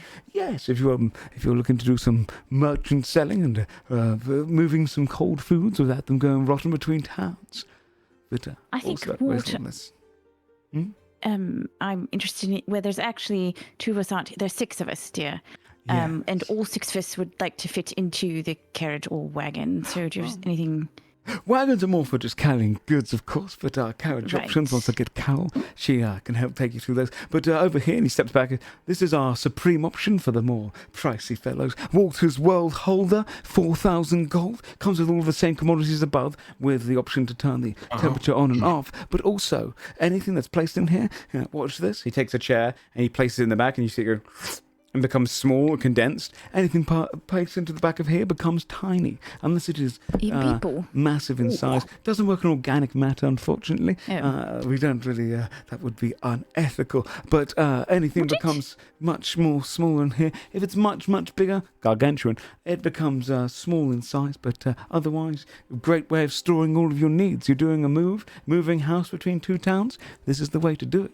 You can store everything in the back of this one wagon for 4,000 gold. Walter's World Holder. And this wagon also has the climate control options and the sticky wheels. Sticky wheels are 50 gold each. It doesn't have those, but you can put those Well, I on mean, there. we can have all those things put onto one wagon. That's right, you can, yeah. These are really good wagons, Carlisle Lizard. Finest wagons I've got. He's just running his finger like alongside one. I do not understand the appeal. She's going to say to Carlisle after he says that. Well, because eventually we're not going to be, say for instance, we had to leave half of the camp way down the road. That might come up a lot more like anywhere else we go, really, especially if we ever have to go north. There's not exactly, sometimes you just have to kind of split up a little bit more. Having a wagon like this that we can bring that's able to climb vertical surfaces, it actually sounds pretty good. He's so passionate about it. Yes. He's just like nodding supportively. But if you're looking for people transport carriages, I'm actually the one to go for there. Would you like to look at our carriage section? Comparable, to this. What's the... Yes. Let me take over to the modest option, and Carol will take over from here. And you see go, and then as a changeling here, his beard folds in, his bob becomes a bit more kind of broad, eyelashes grow slightly larger, his form becomes a bit more feminine, and he goes, I'm Carol, coming out to the carriage section of this. First, we've got our modest option over here. This is Carol's cabin, 1,200. The inside of this carriage, she opens up, all of them are magically enchanted to be a lot larger on the way in. This is a cabin size, 15 by 20 feet. It has a little chimney spot if you want to light a fire inside. 2 windows, good spots to grow plants on. It could probably fit a few of you in. Good space if you want a nice cabin to rest in. Our deluxe option and next across is Carol's cottage. This one's 5,000 gold.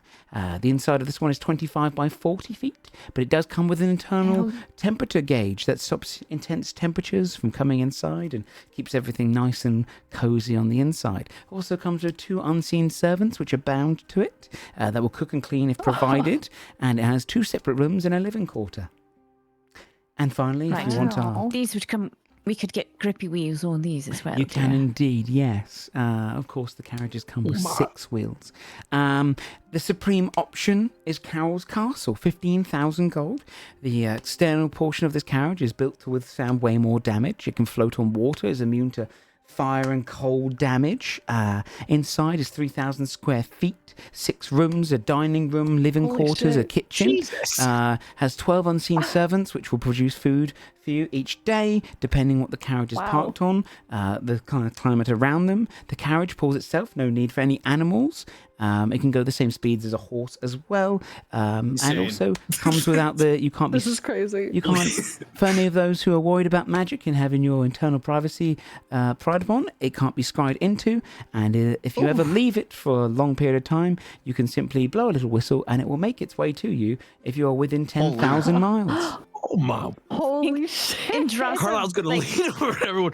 We have to get this. We have to get this. Stops for a second, and you can see her just sort of warring with herself, and then she turns to Carlisle, and she's like, "This is actually a very good." Yeah, no, this is. If that carriage is going to say, I mean, we should make sure that we go inside and take a look at all the features that they're talking about. Make sure it can actually go up a vertical incline. But I'll tell you what. Most carriages I've used are terrible, but that carriage sounds really good. You know what? I have to say that actually the Riderground out hall, Razars and I had a carriage for a while, and it was not very comfortable at all. It would have been, well, of course, he could make it temperature controlled, right? But we didn't alter appearances anyway. This seems quite good. Excuse me, Carol. Yes. Yes, hi. Can we take a tour inside? I'd love to. Okay, come on inside. Oh, fantastic. And steps and opens the door, and as you walk in, you kind of step in, and you are in the interior of this kind of almost like castle-like domain. 3,000 square feet. If you Google it, you can see how big that is. It's very large inside. You've got several rooms. Like they said, there are 6 separate rooms, bedrooms. Each could fit a double bed in, except for 2 of them, which would be single beds. But enough kind of space for putting all your rooms in. There's a dining hall as well with a table set out and a series of chairs. You can see that they have got a kind of kitchen area, which there's a moment where she turns around and goes, "Here in the kitchen." Oh, and you can see all kettles kind of boiling over the fire, and then suddenly you see it get poured into a cup, and Boy goes, "Oh, I mean, it's just hot water for now, but just a little taste of what it could be." Perfect temperature. The unseen servants in here do know what they're doing. But if you look around here, and it shows you the kind of little kind of like almost like sitting living area space, has comfortable chairs kind of rounded around a kind of a rug on the ground. What's the sort of bathing situation like, Carol? Is there a sort of a bathtub or something? Running water? What do we have? Oh, running water is not really something we could have done because it's on the move. But you're always welcome to. We use a tank formula in here, so you can bring in barrels of water and keep them in the storage room at the back there. Line them up today if you have anything. But otherwise, a bathtub could be fitted. Yeah. Yes, absolutely. Would that be an extra cost, or what is that? It would be around a couple hundred gold.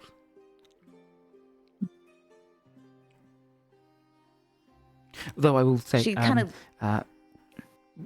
there will be positions inside of here where if you want to sit in them, as it climbs up vertical surfaces, unfortunately you will be vertical at that point, so you'll need to actually strap yourselves in. I would not advise having a bath whilst going up a vertical surface. She leans back and she looks at Desmond, right? And she's like, "Dear, you could probably sort of knock out a bath somewhere, right, and put it in without paying them." Oh, you can do so much with this one.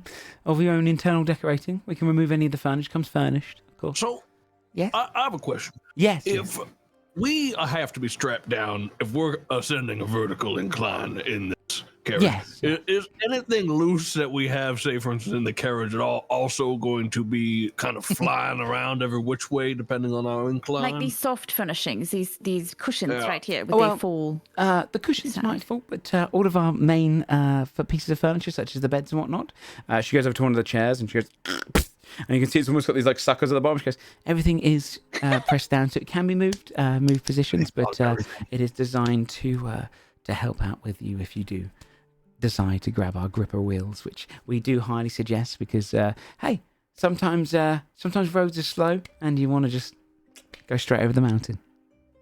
Is there is there any sort of warranty or something? What if it breaks down right after we buy? That's quite a substantial cost, dear. Yes, of course. We can come with a small kind of insurance pay on it. However, we are not liable if you do go off-road and are attacked by any manner of creature off-road, but we do have a liability clause for if you're on the roads, especially the long road in general. But the road has to be one that is recognised by cartographer guilds, which we will procure ourselves. It can't be just a makeshift road created by, anyone willy-nilly. But of course, yeah, you can do it for just a meager sum of 30 gold per week. You can keep your insurance up on this, which, is a meager sum considering the prowess of the castle. But that's just down to the castle one. We can do it for 10 gold a week off the 5,000 one. And of course, just a 3 gold minimum sum for the modest selection. But you look like more than modest people to me, eh? Carl's gonna turn to the others. So, I don't exactly. I know we just got a mattress full of gold, right? Yes, we do. That was 10,000, dear. That's 10,000. My wallet's getting a little light, but that's mainly because I buy so much stuff for the group. I could toss a little bit of money in for the sticky tires.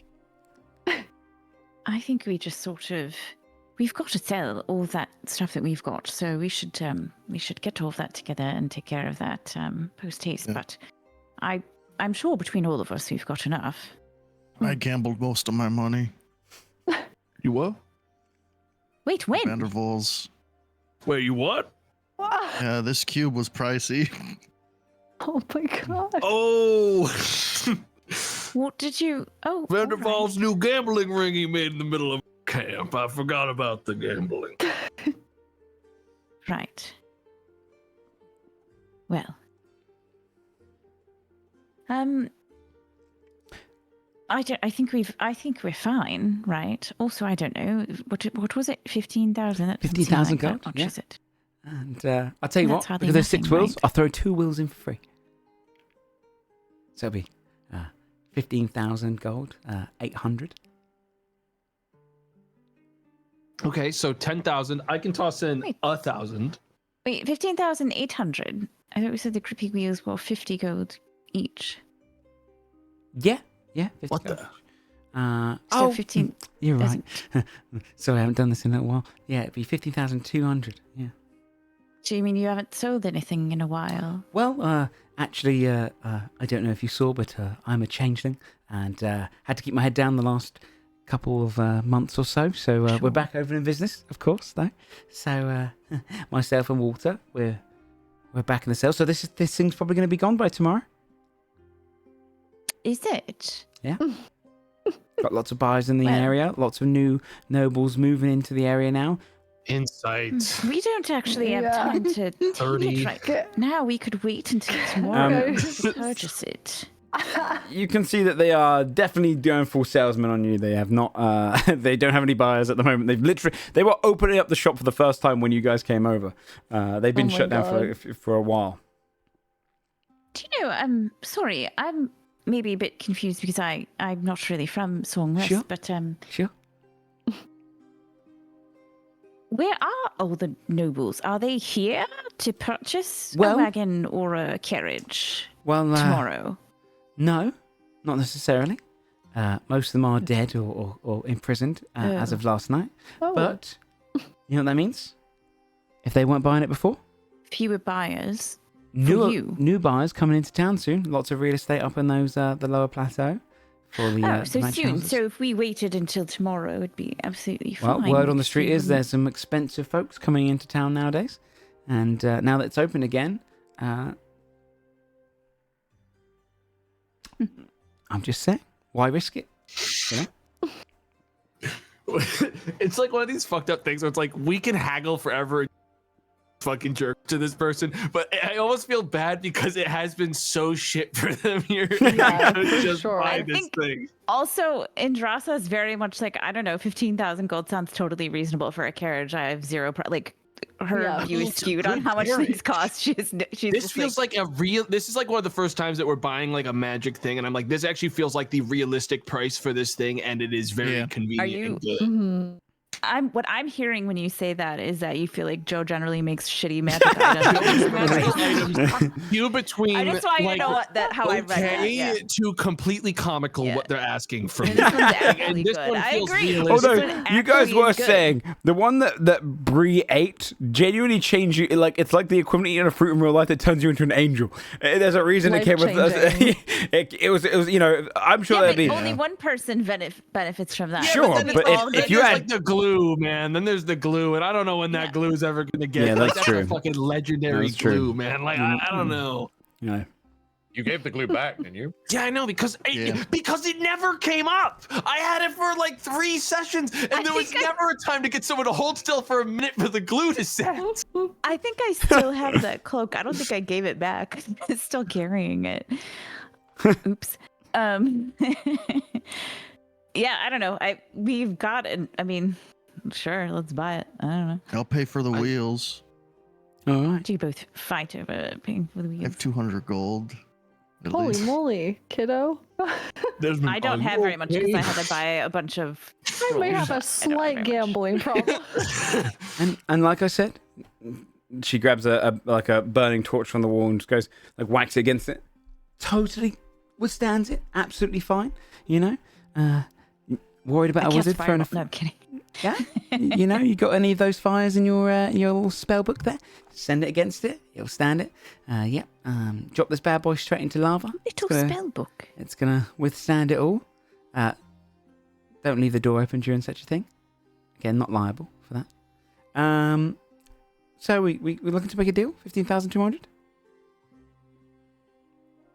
Carlisle looks the others. Yeah, I mean, fine.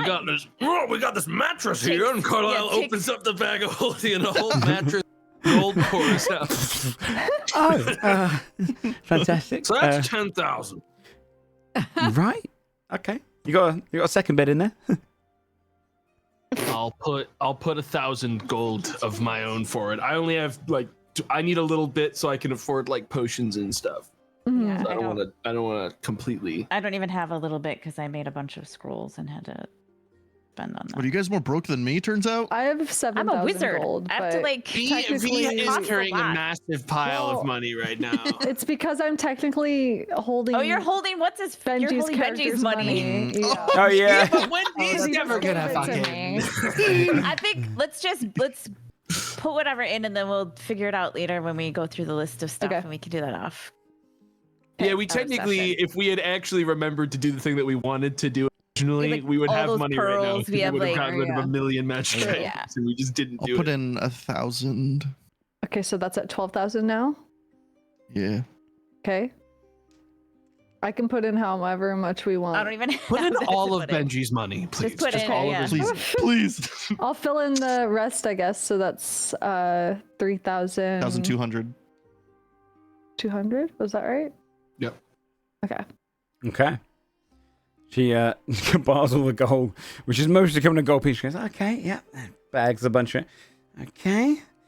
Twist it around. You see she pulls out these kind of like little scales and then puts them on. Calculate in the bag. Okay. Yeah, that seems to be everything in order. Okay. Well, congratulations. You are now the owners of a Carol's Castle model. And goes in her pocket. She brings out a little kind of container. She brings out a key, unlocks the container inside the little whistle, and she passes it across. Goes, so this should call it. If you want to give it a little try, go over to there and give it a little whistle. Carlisle tried the whistle. You blow on it, and you see the carriage, and it slowly rolls over towards you, coming out kind of like a trot. That. I love that. Does it have That's grippy great. tires? Do the grippy tires make a noise? Well, Like, I have are to they put those full on. If suction you can come cups? back in the Okay. next, give me 20 minutes or so, I can get those on there, no problem. And she walks over to like a Perfect, little pile of tiles over the side, grabs one, and goes, what? See? She rolls it up the wall, and it just goes and sticks to the wall. She's like, see? Cute. Wonderful. Gets a little broom and knocks the tire down. Pulls it. All right, I'll get those all sorted for you in about 20 minutes or so. If you can wait in the lobby if you like and look at some of the others. Maybe you want to buy a wagon as well. You can attach it to the back of this. Keep your I think things cool at the same time. We'll check the other shops, yeah, and pop round. Fantastic. Okay. Well, thanks for coming in. Thanks for the purchase, and I'll have your wagon ready for you to go in any time. Is there anything you want me to paint on the side or anything like that? Yes, a big 6. All right, okay. The 6. It's a big 6. Okay. You got it. See you in 20 minutes. I was joking. We don't have to do that. Everybody. We'll try to make it look cool, at least not just the number 6. They already said they already I started was pulling out joking. the It stuff wasn't- it to was just a it was draw. a reflex. The primer's already on. Shit. let it go. They work so fast. They work. Oh, you gotta respect She's the a hustle. speed painter. Well, look at that. It's done. The other two are gonna be so excited when they see this Karen. I cannot wait. Look on their face. I can't wait to listen to you try to explain what it looks like to some more game. Well, it's probably there's a lot of magic on the inside. I'm gonna guess. True. Might be But magical. the 6 it's, won't be magical, I don't think. So you'll have to. We don't decide have to that. tell them about the 6 part. I don't think they're gonna be as thrilled about that. True. We walk out, I guess. All right. You'd be able to meet up the others. I imagine that took the same amount of time as the prison interrogations and whatnot, so you'd be able to all kind of connect before going to any other shops if you do want to hit them up now. So yeah, you'd come across the group. I didn't really like going to that shop at first, I have to be honest. That I don't like how Walter spoke through his front teeth. It was Yeah, very, I didn't like Walter like at it. all. It was really off-putting. I didn't It like was Walter, just- but Had like very large teeth. They just sort of were there. yeah, If Walter every- pissed me off. No, But Carol was yes. nice. I No, like Carol was Carol. lovely. I quite like Carol. Oh, look, it's some more game. Oh my You'll never God. guess Sure what we is. did. How did the prison go? Fine. Yeah, it was actually very helpful. Oh, nice, good. Our wagons. We bought a We carriage. bought a carriage.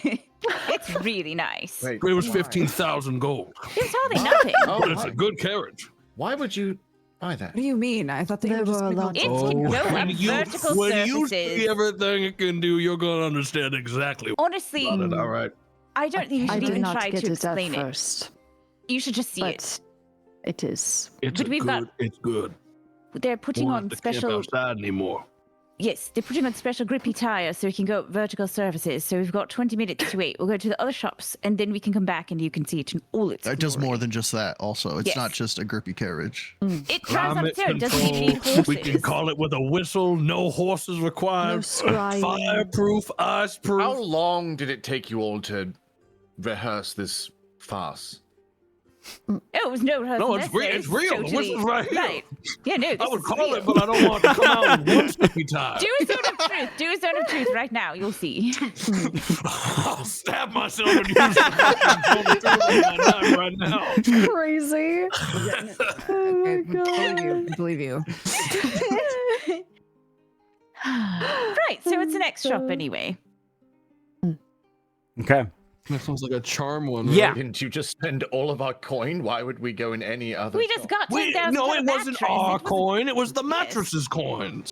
And some of mine. I do not And care. some of Right. We'll figure it out later. It's only money. Literally just keeps Exactly. walking to the other shop. Just like, the next shop along that you'd go towards is a rounded shop with a series of kind of it's almost like this large kind of aviary shop with loads of windows in it, and you can see birds all flying inside, but it says charming charms on the outside. Stepping in, you'd see a series of birds all just kind of landing on different kind of stalks and wooden kind of beams all around the sides of the wall with a counter in the center. There's a lot of bird droppings on the ground, and it's kind of you've got the kind of general smell of it in there, but you've got a series of charms hanging off each of these branches, just like a good 60 or so charms, if not more. Like there's a lot more that are kind of decorative that are not magical in nature. And behind the counter is an owl person who's kind of stood there with a little bit of glasses on the end of his kind of beak area, and he's kind of pulled it up and they're kind of a little bit attached by string. He's got this kind of black and white fur, or like feathers I should say, and kind of wears a larger kind of broader cloak around the front. And as you come in, he's kind of organizing. He goes, yes, up there if you could, yes, okay. Welcome into the shop. Welcome to Charming Charms. How can I do? hello, dear. We're just sort of checking in to see what you've got. Charms, I take it. Yes. All sorts of charms and manners. You're looking for something more decorative or something more productive. Oh, productive. Productive, I think, for now, dear. Fantastic. Well, What could it possibly do to be worth that much gold? You are going to see. Honestly, just Soon. wait, Morgan. It's 20 minutes, dear. How about you give us 20 minutes and then I'll whistle it from here. Right. And then you'll be able to see it. Oh, well, outside, because it would be awkward. We if don't you want to do it in stick from here. right That'd here. I'm sorry. What? Can you tell us the productive times now? I'm sorry about That's okay. Welcome in. My productive charms are a series of them. We've got uncommon options, which are 200 gold, or rare options. Can which it are fly? It goes up, we got a warranty on it, but I do not think we void it if we put a flying contraption on the They top. did say we could So- submerge it in lava too if we want. I'm That's sorry, that's dear. pretty cool. Why I'm would sorry, that could you ever- Hold up her hand to the... Treasure at the bottom of a volcano, maybe. I don't know. We just made a purchase at Carol's Carriages, and our friend here Oh. doesn't seem to quite understand how good it is. What Yeah. about your charms now? She'll get come round. Well, Yeah, show them your most expensive wares. Perhaps they'll buy it on a whim. I do have one that Perhaps is you could- 12,000 gold, yes. But it depends. I've got some more uncommon ones for 200 gold each, or rarer ones for 1,000, or very rare for 5,000 each, and What was the 12,000 for this. 12,000 one though? We want to know that one immediately? let's start. Very well. Well, my charms can be attached to, depending on the charm, can be attached to an item that you already find yourselves attuned with, or perhaps just attached to in some other manner, depends on the charm. But my most expensive one, he draws down a kind of, he calls up to a bird, and you can see this black bird kind of goes, dives across one of the branches, and kind of literally puts a key into one of the other containers at the top. Takes another key out, flies down to another one, opens up another container, flies down behind him, and then opens up one behind him, and then carefully draws this charm out, and he kind of picks it off. And you can see they're like little key rings, and he holds it and goes, you see this cone-shaped one that looks like a spin top, but it has 9 layers around it. And he goes, this charm is actually a rather dangerous but very powerful one. It is the charm of the 9 hells. Oh, perfect. Huh. This charm allows you to, once per day, and I'm going to talk above board now to give you guys the actual OOC part of it, 'cause, he would explain this in logical terms, but essentially charms can be attached to your attuned items, or some of them have different means, and they give little passive bonuses. This charm in particular, you just have to carry on you. It's not attunement based, it's a once per day. When you fail a roll, you can choose to succeed instead. And it goes down from the top layer to the bottom. It will succeed that roll, but you make a minor contract with the devil depending on what roll you chose to succeed. Beautiful.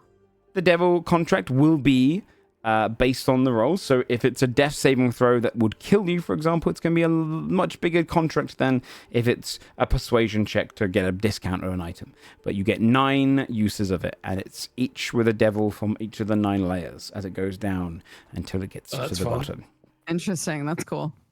That's his 12,000 gold option. Do you hear from the most expensive going upwards? Is that how you want to do this place? That's the order we've said, man. Sure. The very rare options are 5,000 gold. The spellbook, when attached to an attuned item, so it hangs off of an attuned item, it grants the user any 3rd level spell of their choice from the wizard spell list. When this spell is cast via this charm, the DC can be the user's or 15, whichever is higher. The spell's concentration is sourced as the user, and the spell is cast only at 3rd level. Once it's been used, it takes a day to recharge. So you basically get a free level 3 spell slot. Flexing Heart is this is what it looks like. So a little flexing heart for the charm. When attached to an attuned item, anytime you receive healing, you add your proficiency bonus to the heal. Whilst you have that one. So little bonus heals whenever you get them from now on. And you can also, it takes a minute to put a charm onto an item, and you can move it onto different items whenever you want, etc. It's basically just a little passive. Do they fit on any item at all? So are they like, this one can only go on a whatever? No, you can make it fit however you want aesthetically. It just dangles off. The rare ones, 1,000 gold each. Dented Pillow. One creature can attach this to their pillow when taking a long rest. They will gain their level in temporary HP when they wake. That's really good. Fireball. One creature can attach this to an attuned magical item. Once per day, they can add their level and damage to a spell they cast. They do this after it hits, and the charm takes a day to recharge. Bloodied Axe. One creature can attach this to a magical item once per day. They can add their level 1 damage to a damage roll they make with the weapon that it's attached to. They do this after it hits. This charm takes a day to recharge. And Heart-Shaped Bottle. One creature can attach this to a healing potion. If the potion is consumed, it heals the user up to the provider's level in addition to the potion's normal effects. I get that. This charm takes a day to recharge. So it's just a little boosted one. Then the uncommon ones, the ones that he's currently got in store, they each do the same thing, but for different stats. These, you tune into a magical item. Cold Arm gives a +1 to Athletics, whilst you're attuned to that magical item. Silver Tongue, +1 to Persuasion. Eagle Eye, +1 to Perception. Tiptoed Foot, +1 to Stealth. And Grabbing Hand, +1 to Sleight of Hand. Each of those are 200 gold each. Carlisle's definitely going to buy the potion one Yeah, that's for really 1,000. That's really good. Okay. Yep, the heart-shaped ball one. Yep. Okay. I'm actually going to just put this as a magical item for you as well, so you know. Thank you. Okay, that'll be 1,000 gold. None of all those other ones are technically also boosts for my best stats. Stats are when you already have so much stat, you don't really need +1 more to the stat anymore. Yeah, none of those would really be great for me. So You roll 10 minimum no matter what anyways. Yeah, exactly. So it's like all I'd be really going for is like the thing where I go, oh, my nat 20 is a fucking 47. Like it doesn't matter. But that potion one's sick. what was it called, Joe? Which one, sorry? The potion. Heart-shaped bottle. It's this one. Thanks. Okay. That's cool. Yeah, that's gonna let me do like huge heals on a bonus action. It does. You can only use that charm once per day. Yeah. But still, yeah. Even still, being able to add an extra fucking 11 to a heal is gigantic on a bonus action. So Yes. that's great. Yeah. So that'll be 1,000 gold. You can also haggle prices down if you want, but No, I feel like that's well worth the price to me, honestly. yeah. Plus, I always feel bad. The rest of the group are insane, deranged hagglers, okay? And they'll ruin every merchant's day. Like, I'll just pay full price. I don't care that much. Yeah. Are there any others you want to use? Any other ones you want to buy? I'm good. Okay. See what the next shop is. Okay. Then yeah, you can buy that one. Bird flies down, hands it to you, 1,000 gold, and it's yours. The third and final shop of the unique shops, of course, if you want to go to any like standard armory and stuff, you can. Is called Restful Nights. Passing into that one, you'd see it looks like it's a nice furniture store for buying beds and other sleeping goods. You've got bed rolls and bed frames and mattresses in there. Different types of stuffings and whatnot. But at the back, you can see, and the thing that you might have heard about when you kind of have wandered around looking for unique stores is he sells you like bedtime stories that can be listened to when you go into a long rest. You'd see at the back of this shop, kind of over by the desks and the tills, he's kind of selling on a bed.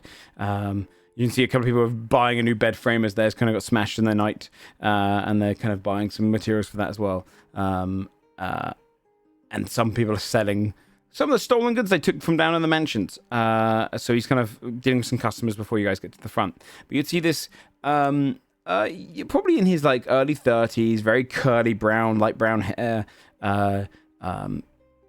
halfling who looks half asleep as he kind of goes, "Hello, welcome to Restful Nights. What can I help you with? Are you looking to buy beds? Sure thing. Is that what you said here? Just beds? No, I sell beds, bed rolls, bed frames. I sell mattresses, and I also sell good night stories for those who are of the higher market. What's is a good night story? Is it just a sort of one use? You tell the story and that's it? How does that work? Yes, it's kind of like a potion effect, but lasts for a good while. So yeah, that's essentially. Right. What do they do? What's the sort of? Sorry, I guess I wasn't sorry. clear. Can you- Yeah, no, of course. Specifically. Of course. All of them are 150 gold, except for the most expensive one, which is 1,000. But I'll take you through the ones we currently got in stock. And he brings down a couple of books. He goes, the moment you open the book, it does cause the effect around you. You open it next to you when you sleep, and it will apply itself. The first one we've got is the Giant Golden Swan, which you would go through these and I'll tell you what they do. If you listen to these, you put them on when you go to bed and you take a long rest, or take a long rest, you don't have to necessarily sleep. And then for the following day until your next long rest, you gain these effects for the entire day. So it's kind of like an elixir. The Giant Golden Swan, your attacks and spells will deal radiant damage if you choose so the next day. So you can change all of your damage spells or damage attacks, attack rolls, etc. into radiant damage. The Scorpion and the Basilisk gives you resistance to poison, can't be poisoned condition, petrified or diseased the following day. The Turtle and the Largo, your movement speed increases by 15 feet the next day. Incy Wincy Ettercap, the following day you can reduce your size to tiny as an action and fit through gaps as large as 1 inch. When you're in that form, your AC increases by 2, but your damage rolls all become D4s. The Three Little Hogan, you gain proficiency in all tools the next day, and you gain the Crafter feat for that day. And then the one which is worth 1,000 gold is called the Wonderful Wizard of Az, and it's all your damage rolls can become fire. You gain resistance to fire damage, and you can use the Fiend Warlock's Hole Through Hell ability once during that day. And on the front of that one is Asmodeus.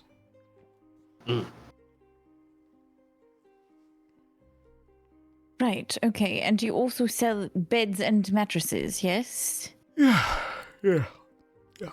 Are they magical? Are they just non-magical but really nice? Some say the greatest magical items is a good night's rest. So I'd argue. Shut up. Yeah, they're magical. Right. What if I don't sleep? What if I just sort of trance? We have some elven Is that anything? options, some cushions, and some nice egg chairs. Anything for me? The boxes they came in. It's fucked up, dude. Oh. He's not a cat. Not sure. We don't really get many. Boxes are nice. I get sensory overload sometimes since I perceive everything when I'm trying to rest. Yeah, and we'll come with a little peanut packaging too. A bit of comfort there. Okay. I assume the box would be 3 because you're just throwing them away. No, I reuse them, We but just they're give them a cheap. box. They'd be cheap. Right. So they're not magical, they just are comfy, is what you're saying. Are they part of a magical school? Have they been enchanted or Yes, that's what I'm asking. No, Is there, but are is they there any magical? sort of magical benefit? Do I get anything if I... All right. It's just that you just... Some brought it up. people- This guy. Some people's wounds and curses and diseases heal from a good night's rest. Right. We just bought a carriage, though, that comes with mattresses already. So if these don't do anything extra, then we're not really in the market, are we? Well, I do have a giant goose feather one. Yes. How much is that? That one's my most expensive one. That's 150 gold. Right. It's goose feathers. Giant it's a goose feather. bolster.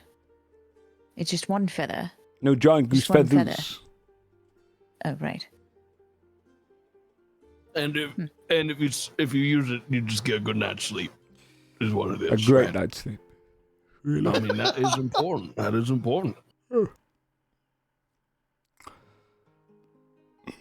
It doesn't seem like Great you get a cushions too. good night's sleep, though, because you seem quite tired. Are you all right? Well, you know, I stayed up most of the night from all the commotion, and you know, when you're surrounded by so much comfort, you kind of live vicariously through everyone else sleeping. I could use a good night's rest. Oh, perhaps you should try the goose feathers. Oh, I would never mattress. use my own supply. Right. What do you sleep on then? You don't buy I was one sleeping from bed. your own shop? Nope. I sleep on the same bed You my parents slept on and their parents slept on before them. A generational bed? Huh? Yeah, Are it's they handed down all in the dead? family. Your parents are they're all Oh, dead. Yep. It's the 7th generation bed. Do you have children? What do they sleep on? No children yet, but they'll sleep on the bed I had when I was younger. Oh, that's disturbing. Right. I don't like this. She just sort of turns like. I don't think we're. I don't know that we need a mattress today. I think we're fine. Thank you, though. Oh, good. For the interesting conversation. Yes. Right. She just sort of looks at everyone like, it just starts to walk out. Well, has it been 20 minutes? Yeah. By the time you guys. I guess we had better get out of here. And Carlisle's gonna walk outside, look over, and then whistle his summon. Let's hope they brought it out of the store at least. Is it like a tune? That it This is a whistles, or great just time like to a find out note? whether or not it's sort If it of. blasts through Okay. doors and. I'm you know. going to. Can you roll a d20? I want to see something. Okay. It's cursed. Okay. 16. Okay. They would have been painting the 6 on when you whistled, so I was going to see if that was under a 10, you'd have covered it all the side in paint. But after a couple minutes or so, you see it wheeling down the road, coming straight towards you. It slows as it gets close to you, and then stops. And on the side, you've got the gripping wheels that have kind of attached to each of them, all 6. It has written One wheel for each of us. in like a yellow paint on the kind of blackboard. Nice calligraphy. The Big 6. Did I say big? I think I just said 6. Dude, it was egregious enough that it's yellow on black. I know. The fact that it says that on top of it. We can have that That's what you part get with worked on. Colorblind GM. Yeah. We have plenty of folks at the camp that can work on We these. should put our face on like each of the 6 wheels too. That'd be fun. Then we just twirl as the wheel turns. Oh my god. That's smart, Desmond. Anyways, Morgan, this is our wagon. Our Yes, take a carriage. look. What do you Take see? a look, especially take a look at the inside. Yes. What do you see, dear? Notice anything glowing? I mean, you would see it's magical in nature, so you actually do see it coming along. Like there'd be this really weird moment for you that the whistle goes off, and as soon as the 30 feet of your detect magic comes in, the wagon, the carriage itself comes fully into vision of you, and you just get this kind of highlighted, just glowing shape of it outlined. It's almost like a ghostly kind of carriage for you. Well, I dare say there's been a glaring oversight in the things you both keep telling me to see, in that I can't. However, I do detect its presence. Congratulations, you spent 15,000 gold. Well, now you gotta go on to the inside and detect the inside of it, where all the nice things are. Honestly, cheer up a little bit. Get in. Open the door. Yeah. Gets in. The inside is you can kind of see it mapped out for you. It's wispy, but it kind of almost gives you that almost like Daredevil vision. It's kind of wisping around with like a whitish magic. But you can see the rooms and the layouts around you. It's a large area. I believe How big did you say it was? 3,000. 3,000 square feet.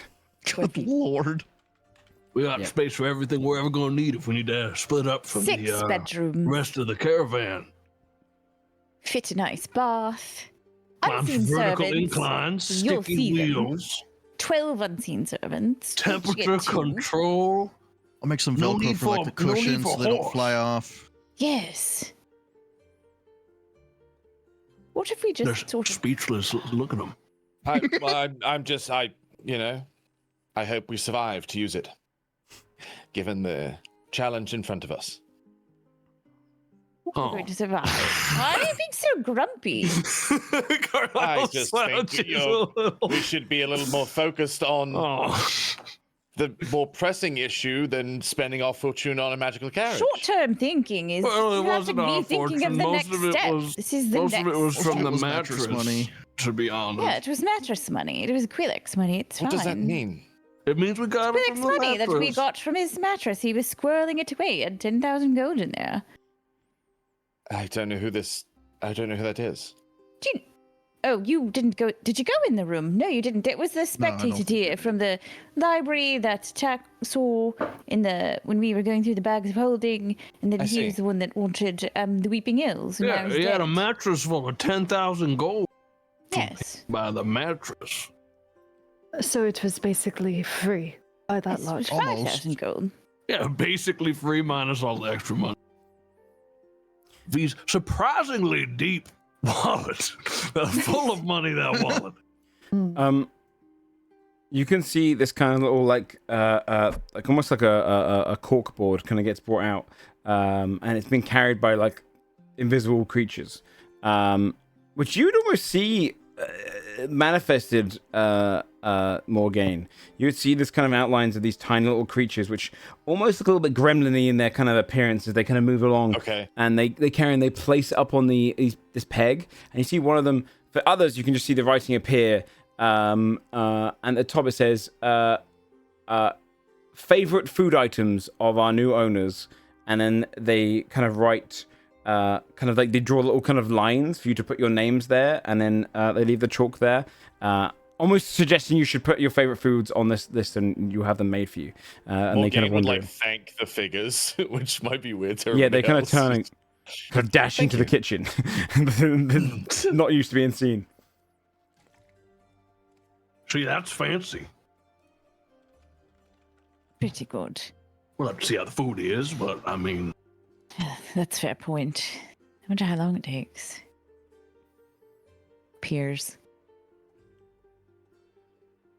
Are we going to get a bite in here? We're going to... Well, if they're chefs too, then, you know, it's not the worst purchase. I knew you'd seen start servants. coming around to it. 2 for each of us, dear. You can have a valet and a chef or whatever. A squire one and a, I don't know, something else. You can see this moment as well where each of your beds are being prepared, and you can see over on the corner of one of these tables near the storage room, they're folding a series of pajamas for each of you, and they're placing them on each of your beds. You can see they're putting on the ends of the beds, and they do these little kind of like origami little carriages on the end of each of your beds as well, made out of like little paper towels. And they kind of leave it for you, each of you. A mug kind of written on each of your kind of bedside tables.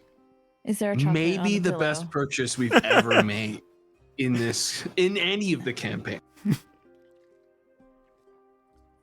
Right. This was a really good idea. I think that it's nice to have something to look forward to done with that whole castle. Yes, I quite like it. All right. Well, Also, no one can scry in. That's like probably like Yeah, a Yes, no one can major goal. find us also. from this. shit talk anyone in here. They'll never know. Don't just do that. There's morals Bloody still. Like, Kios. come on. What a twat. Well, all right. I mean, Kios is fair, though, I think, right? He does suck. Oh yeah, that guy sucks. Yes, see there. Don't you feel better? Say that. All right. Purchase is made. Now what? Well, we get ready. Yes. Then find a legal place to park this. Shit, Do we need, like, a permit? Yeah, right. Is the door locked You get a also? ticket. Like if someone comes across How this. does one park this? You just arcane lock You can it put a every lock night. on it. It doesn't seem like it's locked Okay. unless you you lock it. Okay. So where are you heading to now? You park up your carriage in a nice spot. Yeah, lock it. This is a with our board, by the way. But magical options. if you guys parked it vertically, like no one could steal it because they wouldn't be able to get to it. True, Like, except halfway up a wall. yeah, I mean we can. There is still the only untested thing that I feel like Joe's gonna get us on this is when we turn it vertical, and some loose things are just going to fly everywhere, including Rattle possibly around. cooked meals. Like it'll be cleaned afterward, but like, Get 12 people to That's- clean it up. yeah. They all the unseen servants just sigh every time we're like, let's go Gotta vertically. buy And they're him just like all like suction cup shoes. right.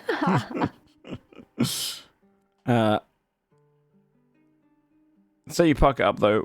What's your intention now? Before we wind down. Castle time. We Yeah, gotta straight to go. castle. Go to. I think so. Yeah. Okay. Well then, with that being said, you all purchase what you need, gather everything you require before going up into the castle. It's still mid-afternoon, but without the need to wait.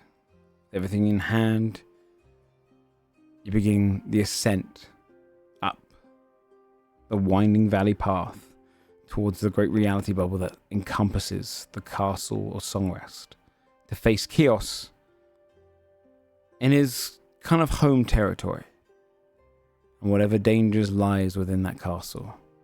But once you step inside, you'll not be able to exit again until the bubble is gone and or Chaos is dead. We'll leave it there for tonight, and we'll come back next episode with episode 75 for the beginning of the castle dungeon, the Castle of Chaos, a reality magic dungeon filled with cultists, traps, and monsters galore before you face off against a villain that you guys have had since episode 1, who is finally in your grasp.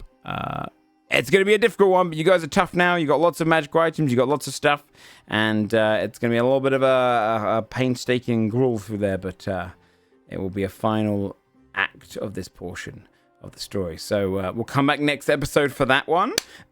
We do have a little bingo, I believe. I do not think they would guess most of the stuff that could happen in this episode, but we shall give them the chance to. If you want to tune into the stream, you'll be able to see the bingo, but I'll read them out loud for you if you can't. The first of which is Morgaine gets a double-digit initiative.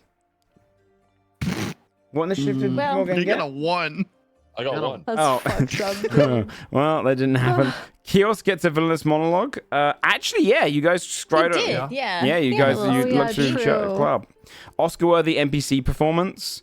Was there any NPCs that had a? I don't think I'd give an Oscar to you. You did not. Walter. No, No, man. that would be wrong. no, That would I be don't wrong think of so. me. No. Not Walter. Nat 20. Yes. Yeah. Many. Was that? Some. Someone got it. Sistine I got had nat one. 20 on Christina initiative. did. I had too. one. Oh, okay, yeah, I you're got a right. nat Sam 20 with had my one. first roll of the session. That's true. Okay, yeah. Well, yeah. that was half did of the I. stealth check that you had disadvantage on, though. Yeah. Oh yeah. Yeah, Hit him so- up. Damn. Sorry, man. We Didn't gotta take that award Didn't back. matter. Rolled the dice, 20 came up. There was a 20. What's the issue? Doesn't count. Two and a 0 appeared on my screen. Reapplies Hunter's Mark 2 times. You didn't, did you? I didn't use Hunter's Mark at all. Cursed pre-session banter. Were you guys talking about? Because I don't hear that shit, so I don't know if you were. Oh. I think you're behaving. There was mid-session banter that was. That's yeah. I saw the chat. I saw you guys being naughty again. No, please, man. New NPC with long flowing hair. No one had long Bob. flowing hair. There was a Bob. There's a Bald Bob. NPC. Bald. Wait, the lion. As well. Does the lion's mane count as long flowing hair? It was tied up. It was It's embroidered. only if he says it. Ooh. though. Damn. Yeah, I didn't say it. I have long flowing hair, okay? It doesn't mean just because it's tied up. Bree has long flowing hair. We all do, right? Just because it's tied up. Would it you doesn't mean- describe a tied up bun as long flowing? I didn't. Not really. Enemy reinforcements arrived. They Now did. I would. Enemies on this last resort monster. They don't. Motivational pre-fight speech. No. Important allied NPC dies. No. Free. Enemies defect to rebellion. I mean, technically there were some. You guys just don't know about them. I mean, it was kind of insisted in the night that a lot of people would have turned. PC takes 50 plus damage in one hit. No. No, you guys. It was. He It was. barely took damage. That fight was mostly there as a danger if you guys had been rough ready after the tavern, but you guys made the tavern look simple. You got crazy nat 20s. Destroys at least one object. V?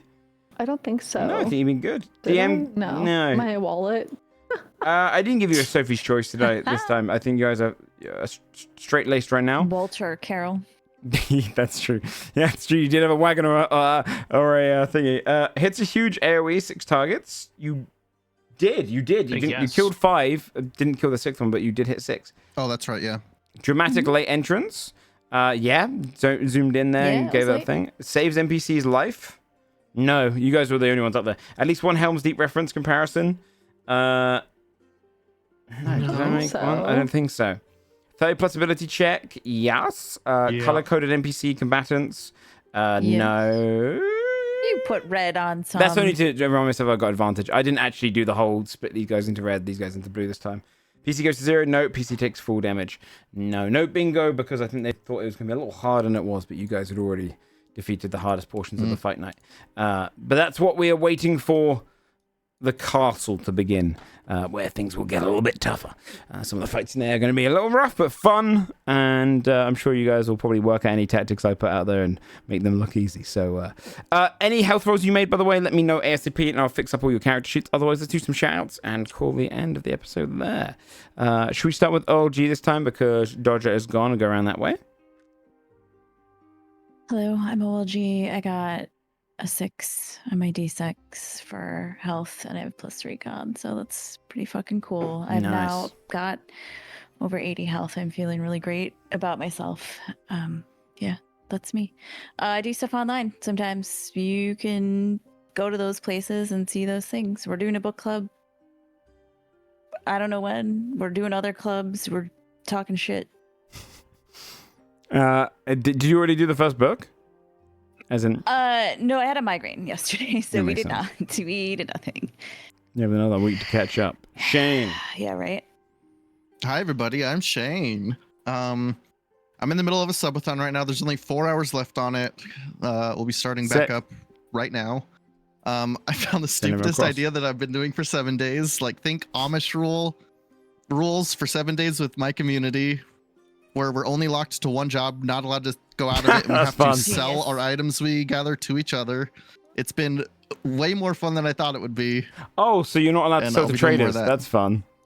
Yeah, we have to, like, there's a blacksmith, they buy the metal from the laborers who gather it. I'm the mechanic, so I have to buy the cooked metal from the blacksmith, etc. And it's so much fun. That's very good. Sorry if the bot's not working, by the way. Click on their names are in the titles as well. That'll take you to all their Twitch channels. This cloud bot always breaks. Bree. Hello. I just finished Nier Automata. It was amazing. Sick. I'm going to deep dive some of the Nier Reincarnation lore probably on stream this week because it's no longer playable. It was a mobile game that's literally no longer available. So, but it kind of is like the next game in line with the lore. And then my next big game will be Death Stranding 2, probably starting next week. So, sick. If you're interested in watching that. Yeah, get some deep dive on lore. Tomato. Joe. Dude, I've had go on and do your outro. Damn. Okay. Oh. What do you say? What do you say? You go on and do How the about you go ahead and you do your outro. Well, mine now? Yeah, I'm calling on you. It's time to do yours. Okay. Sorry, yeah. Do you know what? I actually have a bit for you specifically that I keep forgetting to do.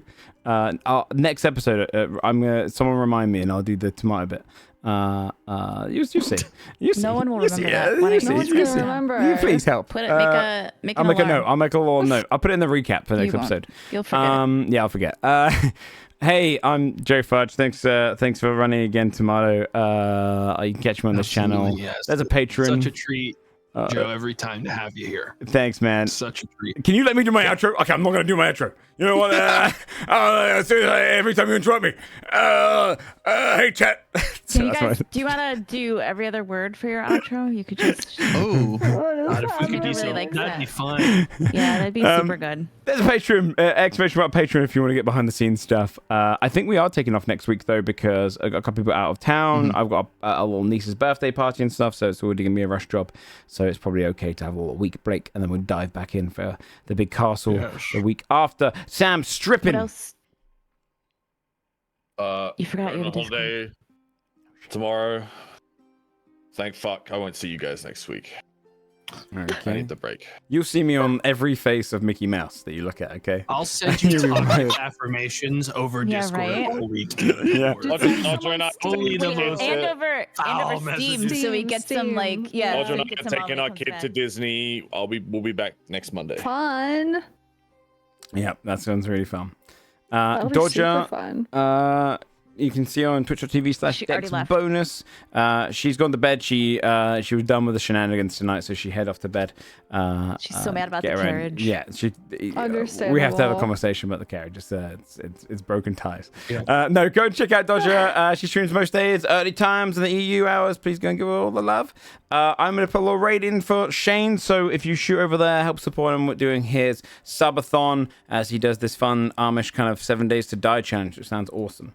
So go and enjoy Shayne, everyone. Shayne, We'll go. see you in a couple of weeks for episode 75 as we attack the Castle of Chaos. We'll see you guys then. Take care. Bye-bye.